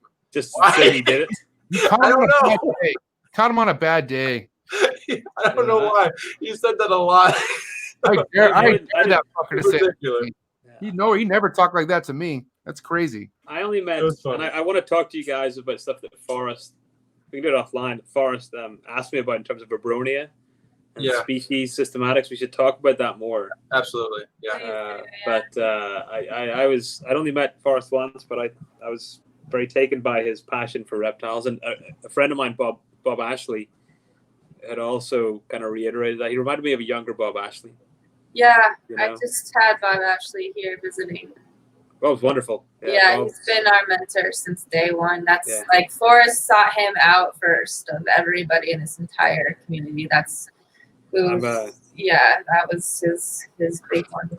My academic sabbatical next spring is going to be part of it. Well, quite a bit of it's going to be spent out at his place out in Chiricahuas. So yeah, very cool. Yeah, no, Bob's a wonderful guy. But Forrest reminded me of what I would expect a young Bob Ashley to be. Yeah, that's wild. Very, very cool. Yeah, it's heavy coming from the booth. Yeah, as I said, I'm envious of your Timor pythons. So it's I think it's the thing you don't have, right? It's the thing you don't have, and you. Yeah, because let's be honest, Warren. You have things I'll probably never even have my hands on for my entire life. So I'll give it to you, man. Trust me. Whenever I breed them, I'll send you stuff. I've got. I've honestly. Hold on. Let's talk about this. Let's talk about this when Desiree, because if Desiree's around, I'm telling you, she's like she gets everything. She ones up everything around here. So let's talk when. Hey, you guys good? What's going on? Whenever you see a litter, just give me a shot. I'll sort yours out. Don't worry. Anyways, I love you, Desiree. Other stats for me, it's all I consider it karma. What goes around comes around. And it's I make enough money in my job that I don't need to worry about. Oh shit, I need to sell this animal for $500 or else the bucks. I give away more than I freaking sell. So that's good attitude. Yeah. Just don't be a shit. I think that's the way I look at it, right? In life, don't be a shit. Don't be a dick. Exactly. And that's it. It's like the old Bill and Ted. Be excellent to each other. Don't be a shit. It's the modern version. Yeah. Kush, that's a movie that was made a number of years ago, probably before you were born. Probably. It's called Bill and Ted. Oh, yeah. What year was that? 89? No, 88? I wasn't even thought of. Probably way past, I wasn't even that year. No, it's been I was here. Bill and Ted was 88, right? Yeah, it was pretty early, yeah. Yeah, I'm good. I was 3. 88. I was 10 years old at the time. Yeah. Kush was an egg, but not a sperm. Yeah. For real. He was still up in Jesus' hands and said, he wasn't even. I think my parents knew each other. You guys need to take a break, and then Kush needs to come back with like a Mephisto beard after like 2 months, slightly graying hair. Kush with a beard? Sure. God, that would be savage. Man.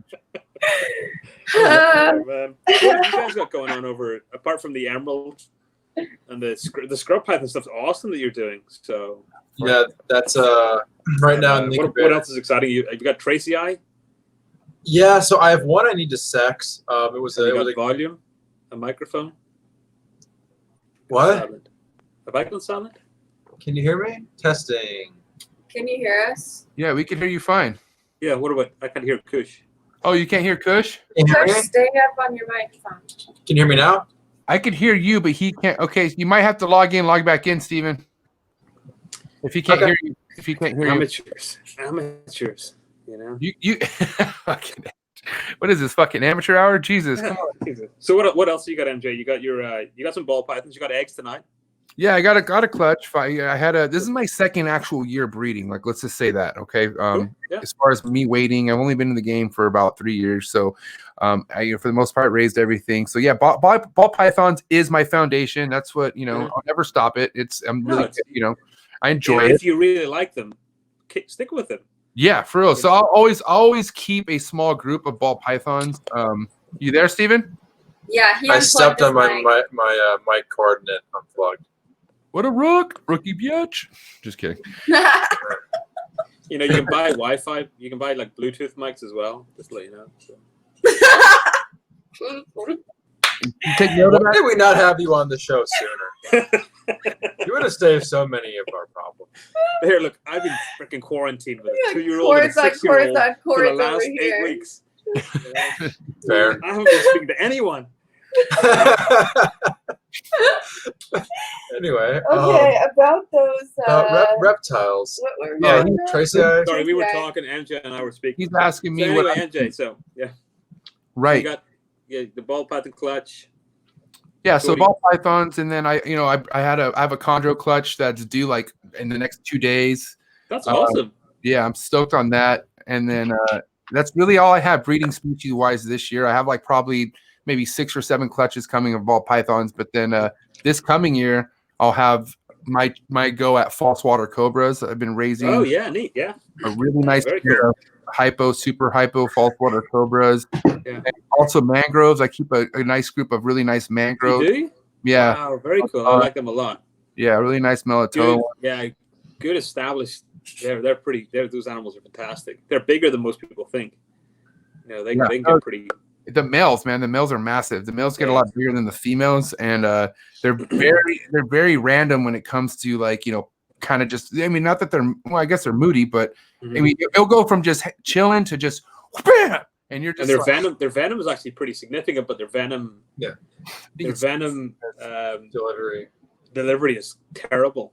Yeah, you really have how these species evolve at times, but yeah, you got to literally sit there and let it chomp on you to really like get hit. And I think I've seen only one pic of somebody who got bit by a mangrove, and pretty it was nasty. purple and pretty bad. I've seen pictures like of something similar with people that have been bitten by hognose snakes. I think it's a very individual. You know, it's like bee stings and wasps. Some people are. For sure. In fact, it's like people that are allergic to rodents and dogs and cats. And That's right. My wife, my wife and daughter are terribly allergic. Wait, what? You're allergic to rodents? She is. Is that funny or what? Great business you're in there. Still made her work with them. That's nuts. Wow. So do you have to? Yeah, I take shots every. I take 2 shots a week right now to build back up because I stopped during pregnancy and breastfeeding. Is it a desensitization shot or is it an allergy shot? Or allergy shots? Yeah. God. Yeah, it's working because now I can be in the barn for more than 10 minutes without dying. Well, that's always a good thing. It gets better, but yeah. Maybe you need to just breed hairless rodents and that's it. You know? I'm more allergic to rats than I am mice, so I can like actually work the mice without having as bad of an issue. But that rat barn is just like, oh god, no. It's always great to hear people that have gone into professions that really suits them. Well, did you listen to my podcast? No. You should go listen to my podcast. Wow, that's crazy. That's yeah, wow. Dear. I kind of got thrown in. MJ, that's awesome that you got these clutches. That's pretty cool. It's great that you got chondros coming because you know people. Whenever I started getting into snakes, and you know, whenever I was into it a couple of years, I would have never thought about, you know, keeping chondros or trying to breed emeralds, or because that was just way out there and it just wasn't possible. Yeah, I think people are now realizing with the community around us, everything really is possible. You can get people that have been keeping animals long, breeding really cool snakes that are not easy to breed. Right. Because we've got everything we need for that. You know. That's awesome. Hey, Steven, let's be honest. How many people maybe were kind of like, what? This is how you're breeding scrubs? And it fucking, I mean, you were successful as fuck with it, right? I mean, for the most part. In the large bins and the Rubbermaid type or stuff. Yeah, the Christmas tree tubs. Whatever works, man. Whatever works for you. How those things, by the way? What day are they on? Where are they? Can we update on that real quick? They're a couple weeks away. I think they're a little under 3 weeks away. So shortly, I'm going to start dropping the temperatures in the incubator. What's the gestation or the incubation in those? Is it similar to retics or is it? Yeah, it's about 80 to 90. 80 days. 80 to 90 days. Okay. Yep, they're very retic like. So which locality were yours? So they're both barnecks. They're not necessarily the same locality type as you would describe by their phenotype. The female, you'd call her maybe like a reduced sarong type. Okay. She's a little bit darker, like the sarongs get. Doesn't have the heavy banding like some of them do. And the male is a pretty classic Maniquari type. Going forward, I really do want to stick to more like, breeding the true locality form. I don't really see much of an issue doing this. I'm just going to call them captive bred barneck scrub pythons. It's what they are. I'm not bringing it, a barneck to a southern or to an Aru or something like that.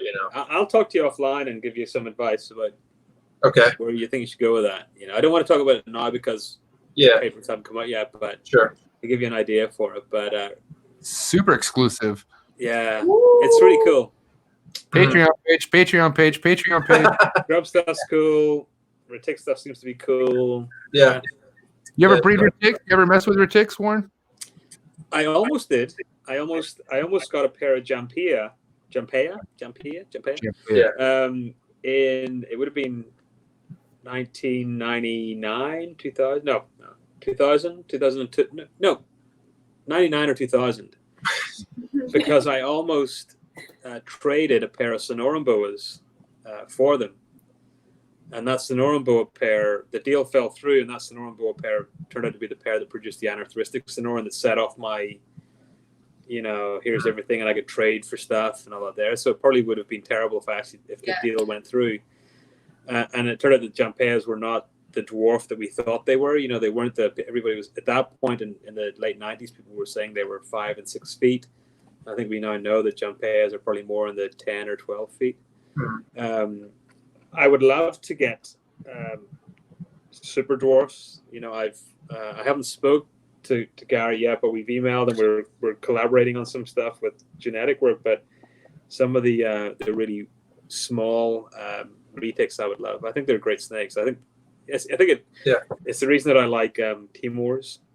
It's the reason I like scrubs. That head structure. I think they're kind of cool. Yeah, I want my Timors big though. Like I'm obsessed with Desiree's female. Like that's kind of like my dreamy ideal Timor is the exact same one she has. And how big is that? Fuck, she's 8 foot, right? Yeah. Yeah, but that's probably about. She's a girthy girl. Like from what I know, from what I've heard, like females, like 6 to 9 feet is kind of what you expect from female Timors. So that's And as long as you pick them up and they're not crapping everywhere, then. She's been doing that since she's a baby. I don't know what it is, but she's super quick though. Like the second you start going for her, she's just shooting out all over the place. There's Timor Python psychology, Yeah, don't look away from them. They'll be halfway across the room. Don't look in the eye. Lost my Timor, and she's like in a corner of the room, and I gotta go get her out because it got away from her. The ones that I've seen, so the guy that I would buy. Corallus from and the Sonorans from in England, Clive Osborne. He had a trio of Timor pythons, of pretty babies, maybe just a bit older, and I was smitten by them, and especially after seeing that book cover.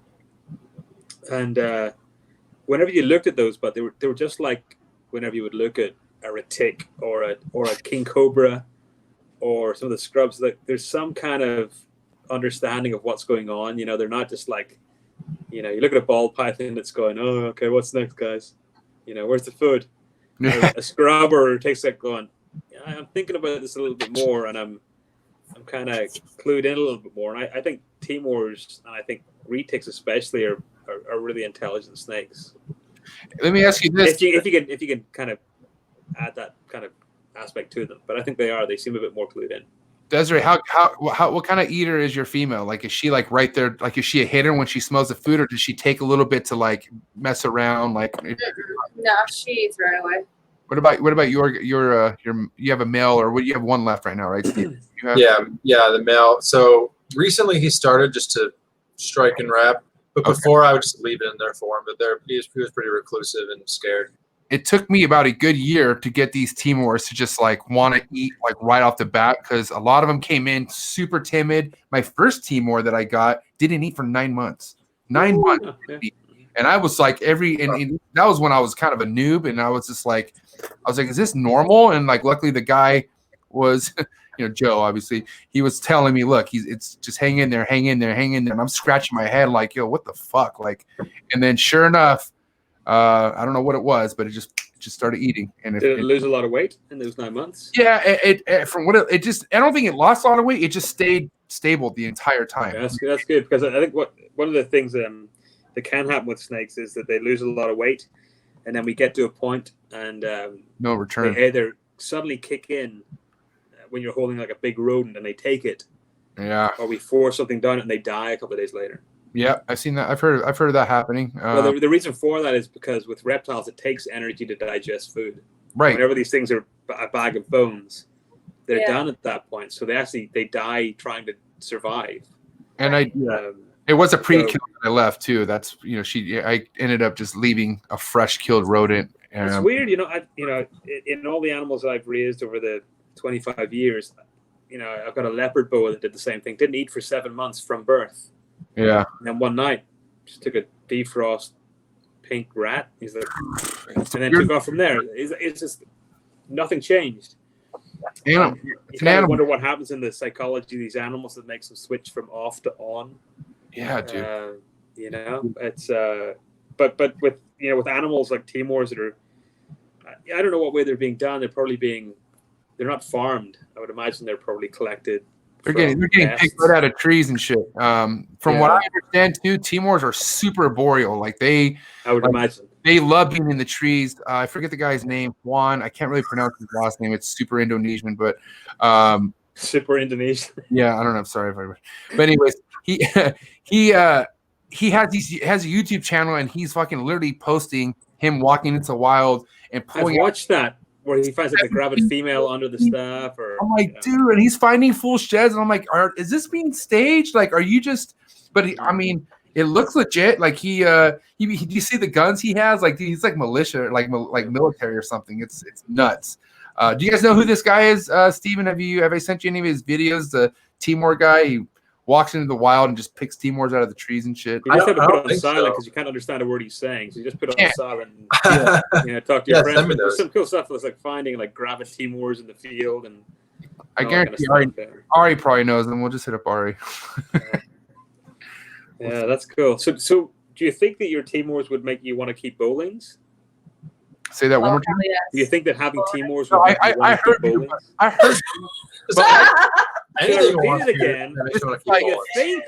We're trying to so hard. How about that's Bowling eyes are like that's when I'm like as gray as Tom Crutchfield one day, you know what I mean? And I just want to have those I want to have Bolins and Timors, and I just want to have like maybe 3 species at that point. And Bolins, that's my dream of snakes, man. I can't wait to. I haven't even interacted with one. I actually never even held one. It's been a mythical creature to me this whole time. And I can't wait. I mean, fuck, dude. I just can't. Steven, you're still pro scrub over Bolins still in your world, right? I think you told me that, right? You still think if you had to pick scrub or Bolins, you would still say scrubs, right? Was that you said that? I mean, I don't recall, but I would agree with that, I guess. Who was I don't know. I just like scrub pythons that much. It's nothing against Bolins. I absolutely want to work with them. Haven't yet, but we're gonna get a pair. It's coming from somewhere. But yeah, those scrub pythons are they're right for me. They're my favorite. Yeah, if you know anyone, let me know. They're real similar from what people say too, right? Scrubs and Bolin, they're as of now they're the same genus. Yeah. Bolines are very close to Tracii, and then Tracii from there goes back into other stuff. Yeah, they're all very, very similar in many ways. Yeah. So you keep Tracii? Did I ask you that earlier? You have Tracii? Yeah, we have I guess maybe 1.1.1 right now. Male, female, unknown, and if the unknown is a male, then what size is it? So what size is the unknown? 4 to 5 foot right now. You can buy these little things. They're like that, but they're like metal. A probe. Probe maybe. Oh shit! I think we actually have some of those. We have a lot of those, Steven. Yeah. But so you're not sure. Okay. That's great. One of a few snakes. I got a sex, got an adult female, Cam is an adult female. I've had her for over a year now. She'll eat a larger cool. rat whenever I decide to feed her. Wow. And then a captive hatched male, who's very, very beautiful. He's a baby still. I had a captive hatched female, and then rack malfunction, cooking, dead snake. So that sucks. I saw some at Arlington. LLL. Yeah. One or two, and I was this close. So was I. Triggering those because Tracy I are a species that I'm really taken by. Yeah, they're very different. I think if I can own it and it's very likely to die, I'm very likely to get into it. Right. Just it's got to be hanging on the edge of me not being able to breed it or keep it alive. Actually, I got bitten by that adult female. That was my second ever scrub python bite, and most recent. Oh, really? It was really close range bite. I was taking out of a holding tub, and it was a few inches away from my hand, and it bit me really quickly. Hurt a lot, but it could have been a lot worse. How big is it? 7-8 foot. She's a good size girl. They're not huge, but no, big head, big teeth though. Like her head's probably bigger than my bar neck, who I got the eggs from, and she's almost 12 foot. So probably a big old animal, but you look at snakes, their head kind of grows disproportionately as they age, and they get big old heads, whenever they're old snakes. Yeah. That's they're a cool species. I'm glad to see people producing them over the last 2 years. Yeah, I think it's I think those Timors and Bowlings, realistically, in the next 5 years, I think we're going to start seeing some decent numbers of clutches. Yeah. And that's we're going to remove the mystic from that there kind of group, So I think that's great. Given that there's going to be very likely going to be importation issues of getting them into the country. Yeah. So like having that 4.3 group is really important for genetic diversity. Having a pair is useless for people. That you really need to increase your numbers when you can. I think I'm trying to remember it was Nick Mutton that said, whenever you see it, just buy it. Whether it's a male or a female, just buy it, right? Because that's very likely in a year's time or 2 years' time, you're not going to get it again. Yeah. So, and the last thing you want is, like, I remember Dunn's pythons in the UK. I remember 20 years ago, Dunn's pythons were 75 pounds each, which would have been like $100, $85, Salvia pythons were the same. You probably heard this already. Salvia pythons were probably about the same, $75 or $80. And look at them now, So I think with those species, when you see it, doesn't matter what it is, just buy it. As long as it's not a bag of bones, just get it. Right. Yeah, that's what scared me about the Halmahera is I bet you had conversations with him, Casper, over in Europe. Yeah. He was telling me, like, about a year and a half ago, like, you're done. You just can't get Halmaheras anymore in Europe. Yeah. And that scared the crap out of me, and I bought them as soon as I could. So I've said it before. It's like Timors. It's another species that I would love to have. Yeah. Because I think I could do something. I actually think I could breed them with my setup. I think I could breed them. Mm-hmm. But it's but again, it's that rarity thing. It's like why I want Dunn's pythons, why I've got all this stuff, because I think they're teetering on the edge. Yeah. And I hope that people that can really breed these animals get them just for the sake of retaining them in captivity. Yeah. They're not going to be a $6,000 ball python. They might be a $600 or $500, whatever.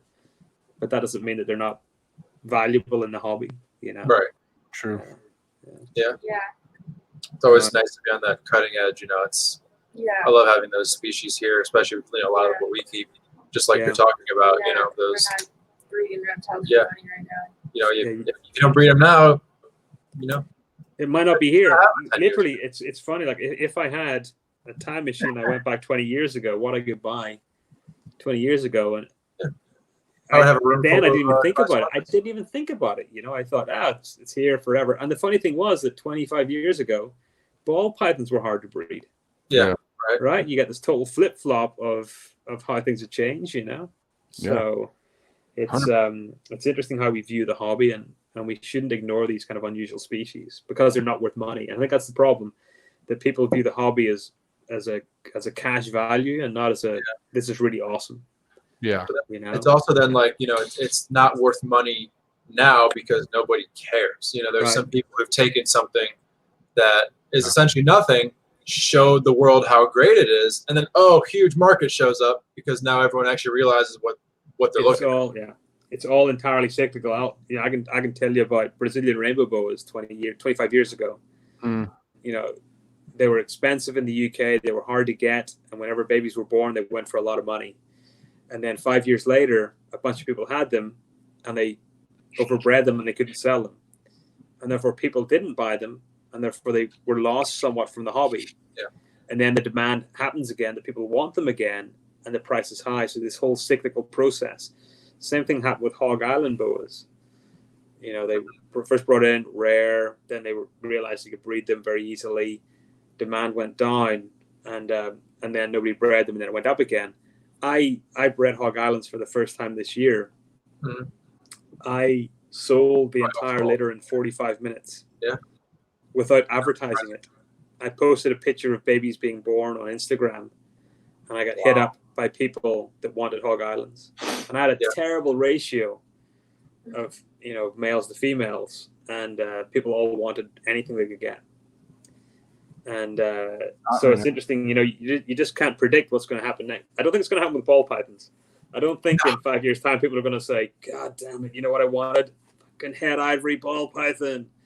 But I think some of the more unusual stuff, I think people will. I think the scrubs, I think the Timors. That's going to catch up. Yeah, that's the stuff. Yeah. And green trees as well, especially with, for I think sure. importation is going to change there. I think do what you can to retain that species in the hobby. That's the biggest thing. That's the biggest transition popularity-wise I'm seeing myself from ball python keepers, or they're going to chondros or some sort of boreal.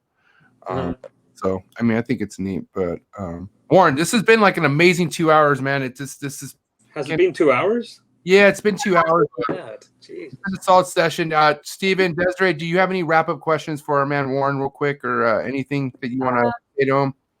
Yeah, tell me more about the green Sansinia. Yeah, please. The green Sansinia. So I'm part of a secret society in the US. Yeah, it sounds like it. It actually kind of is. Illuminati.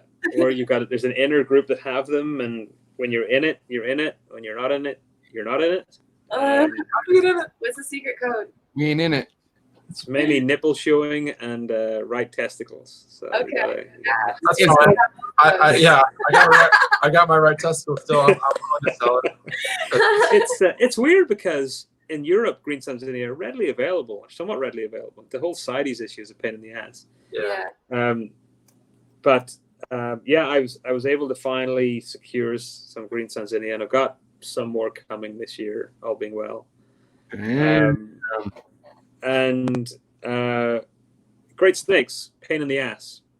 So you talked about your Timor not feeding for 8 months. Yeah. I've got a female Sansinia captive bred that, as soon as it arrived, took 3 meals and then stopped feeding on defrost. It would only take live. It's the only animal in my whole group that would take live, so I had to drive out every 2 weeks and get live. Finally, I realized after 8 months I could get it to feed, but it would eat defrost only between the hours of 6 and 7:30 in the morning. Wow, that's nuts. Yeah, and it switched finally after doing that. It's kind of transitioned up, but Gary Scavino's got one. He did a video on Sansinia a couple of weeks ago. I think he was on your show, right? He was the week before you. So I think a green that he showed in his podcast and his YouTube is a sibling to one of mine, and mine's half the size. Just because it never kicked into that feeding, but now it's kicked in. It's different, it's growing. Pain in the ass, really cool, ferocious, but now calming down. But I think they're great. They're a cool species. They're different. That whole head structure is different. The large labial pits, the color transition, just like an emerald would go through, or a green tree would go through.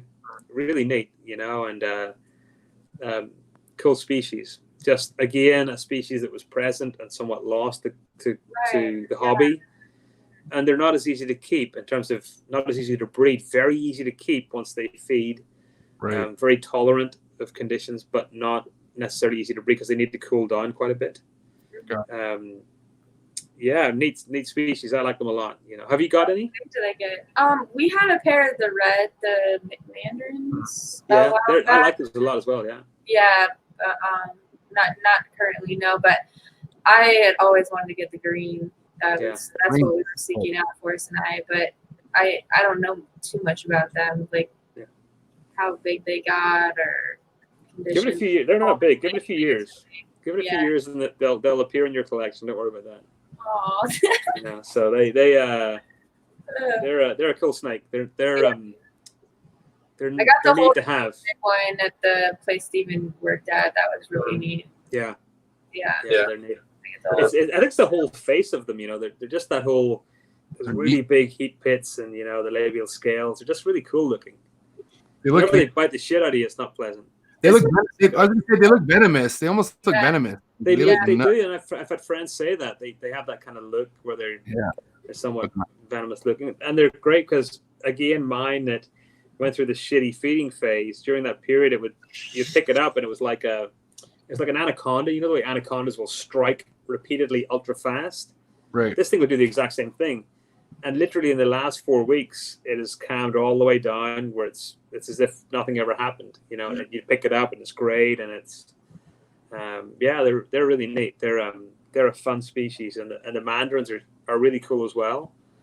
I think people might overfeed those a little bit, so they get really big, and I don't think they necessarily need to be that big. Yeah. I like them a lot. You know, I'm.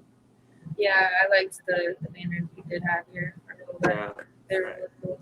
It's nice. It's like the annulated tree boas. It's nice having a tree boa that you can actually handle if you ever want to do that. Yeah. Right. They're really so, because everything else is just going to screw you up. For real. You know, at 42 years old, my skin doesn't heal as fast as it used to. Yeah. So. I took a scrub bite the other day. That was my first Really? scrub bite. Yeah, it wasn't bad, but it was perching on my holding tub, and I thought it was a good idea to maybe try to get it off there. And Steven's just kind of watching me, waiting for that, that first mistake. And I took it, and he's like, "You want to know what you did wrong?" And I'm like, "Wait, you saw that coming, huh? You didn't stop and educate while it was happening. Great." Sometimes I was wearing a glove because it broke the freaking. It bled a little bit, but it was fun. Yeah, why do we do this stuff? It's funny because, Friday or Saturday night, I'll have a couple of beers. I'll go down to the snake room. It's like, no, I'm going to pick up that Amazon tree boa. It's great. That's how you get brave. We put it back in again. Did it work? Luckily, I have not taken any major crazy bites. Like, knock on wood. Bit by a little baby emerald, but it was. I was almost bitten in the face by a large adult female emerald 20 years ago. Late at night, and I opened up the cage because I had them above me. I opened up the cage, and this thing came down. I felt the wind kind of breeze past my face. I looked back, and she was recoiling back again. I was like, "Whoa, that would have been pretty crazy." They're not something to screw around with. It's I got a lot of friends that message me, and they're holding their emerald, or it's got wrapped around their neck. I wouldn't call them friends, but people that acquaintances. How about acquaintances? And I'm like, just based on that whole animal's behavior, it's not looking like it's enjoying that. They're not designed to be wrapped around a big fat neck. They're designed to be wrapped around a thin branch and not pissed off. And, whenever you get bitten in the face, it's not going to be pleasant. That sounds very Facebook to me, to be honest. So you keep emeralds as well, MJ? Yeah, I do. I keep I have about 10 of them. Oh, that's good. I'm glad it's nice whenever you get to the point where you don't know how many you have. I got 8 or 9 or 10 or 11. Well, they're all being raised up. I'm gonna try my go at them this year. At the end of the year, I actually have a female who should be ready, but it's something I'm not rushing either. They're not hard. It's so long for me. They're not hard. I don't know. Yeah. Healthy animals will breed. When they breed, they'll breed. Yeah, basically it's how it works. So but also when it happens too, right? So no rush. No, that's awesome. That's fantastic. Very cool. Steven, you got your question for Warren? Yeah. So as somebody who, is in both the academic and hobby side, do you see a way for that divide that's there to be, either eliminated or for it to be more of a positive? Like, what's the best way you see in the long run the hobby side of, herpetoculture and the academic side kind of existing together.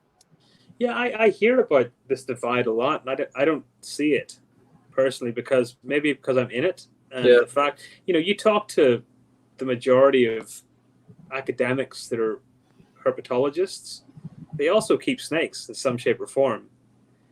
Mm-hmm. Maybe it's the morph thing that detracts many people from it, because many of them will breed snakes and just give them away.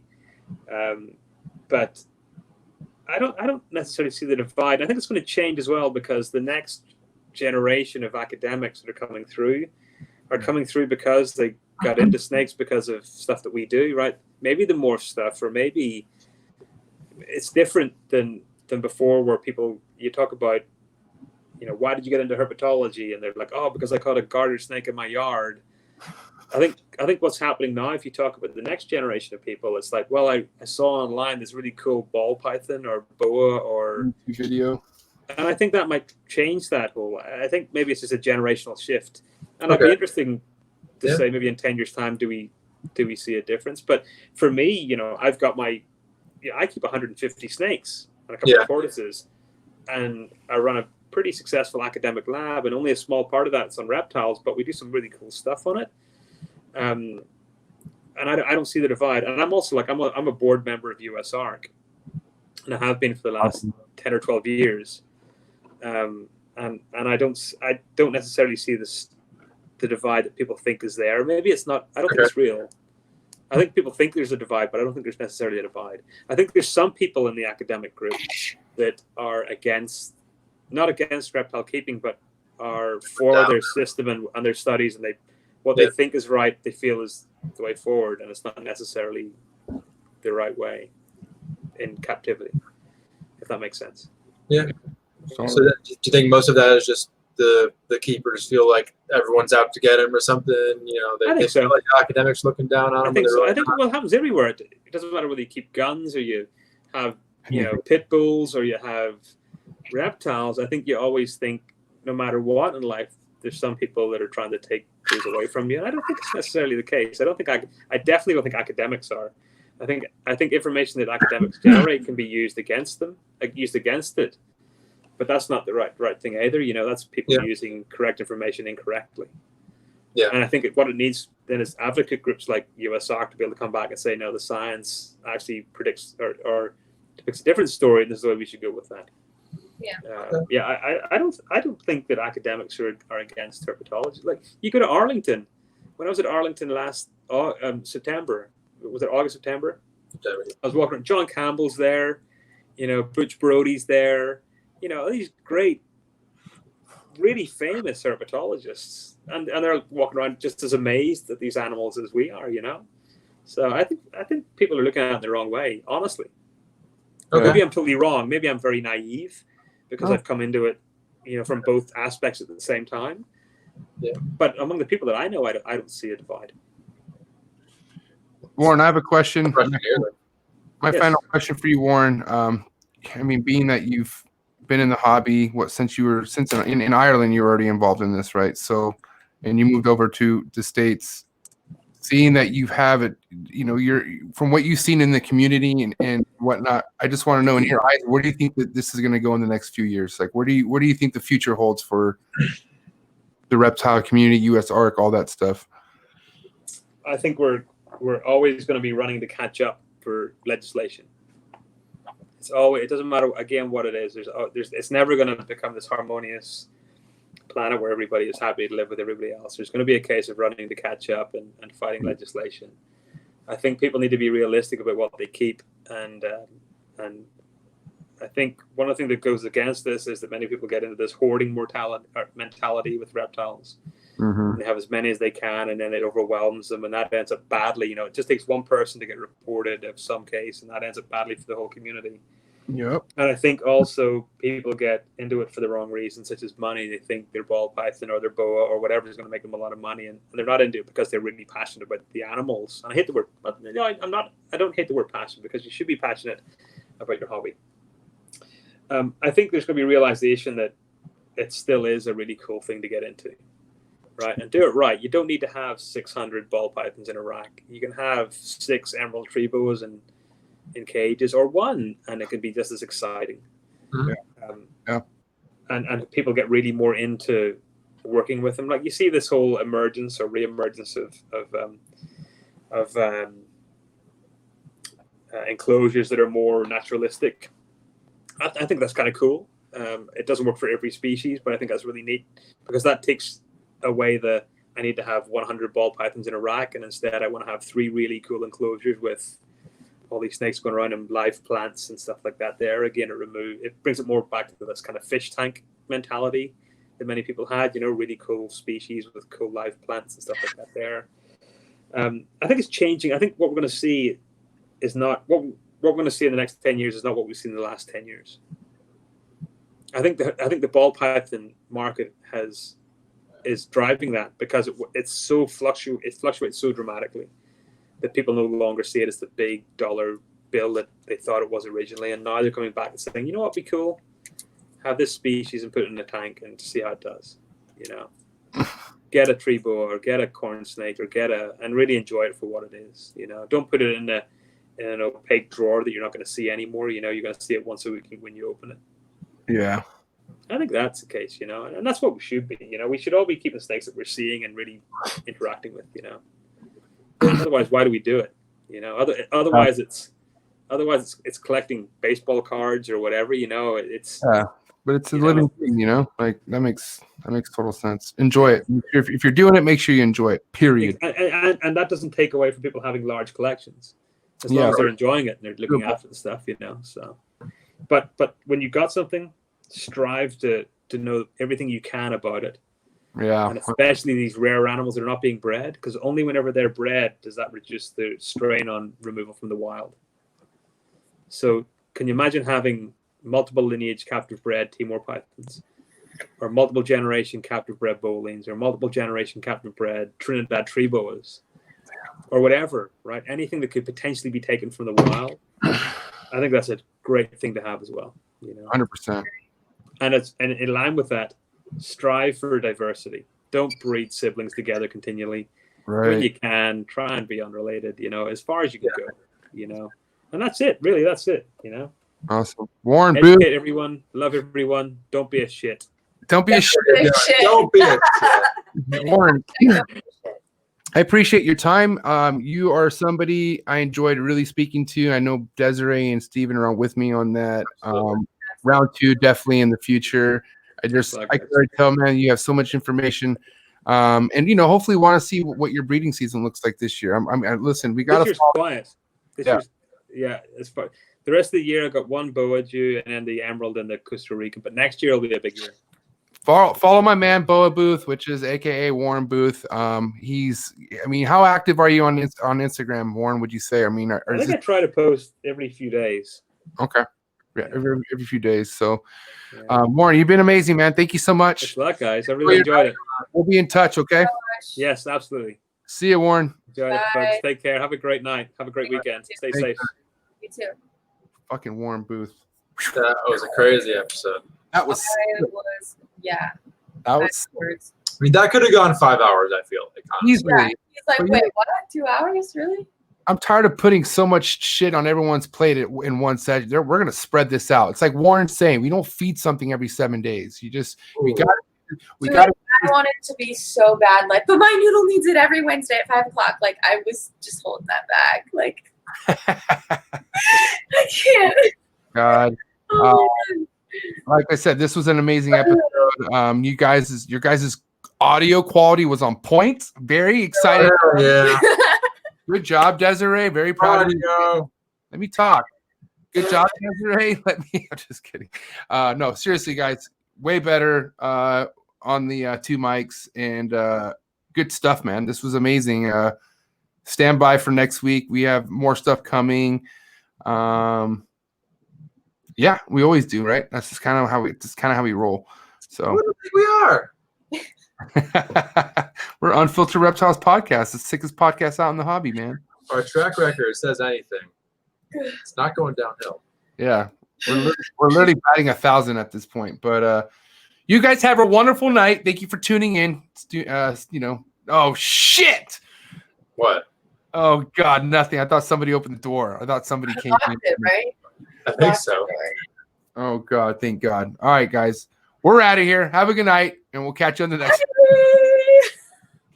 I'm leaving. I don't have time for this guy tonight. I gotta go. I got what are you talking I'm about? hungry. Oh shit! Oh, Yeah. I just wouldn't show up. Like, what am I gonna do? Just skip out on an episode? I have an opportunity to preach the good word of conservation. Oh God! I mean, listen to what Warren was talking about with the Trinidad tree boas. Finally got a guy on there about conservation. Yeah, right? I've been so excited this entire time. my I was God, in you the other just room wanted to lurking. I was Bust listening. out so bad. I mean, it was, Nice haircut. and hey, thanks for finally bringing on a guest who can talk about conservation. It took you guys long enough, really. You're welcome, Carl. Oh yeah, no, just roll up your freaking headphones. Oh, I'm out of here. You're talking about conservation. Oh yeah, you don't want. Everybody have a safe weekend, please. Don't drink and drive. Sorry about this. We are working on. Conserve and drive with Carl. Okay. I don't know if Emily's dating this Carl guy, but he somehow gets inside of every single podcast, and it's just we need to start doing stuff about it. So I'm gonna. Carl's in your heart. He's in your soul. You just don't know it yet. Have a- You're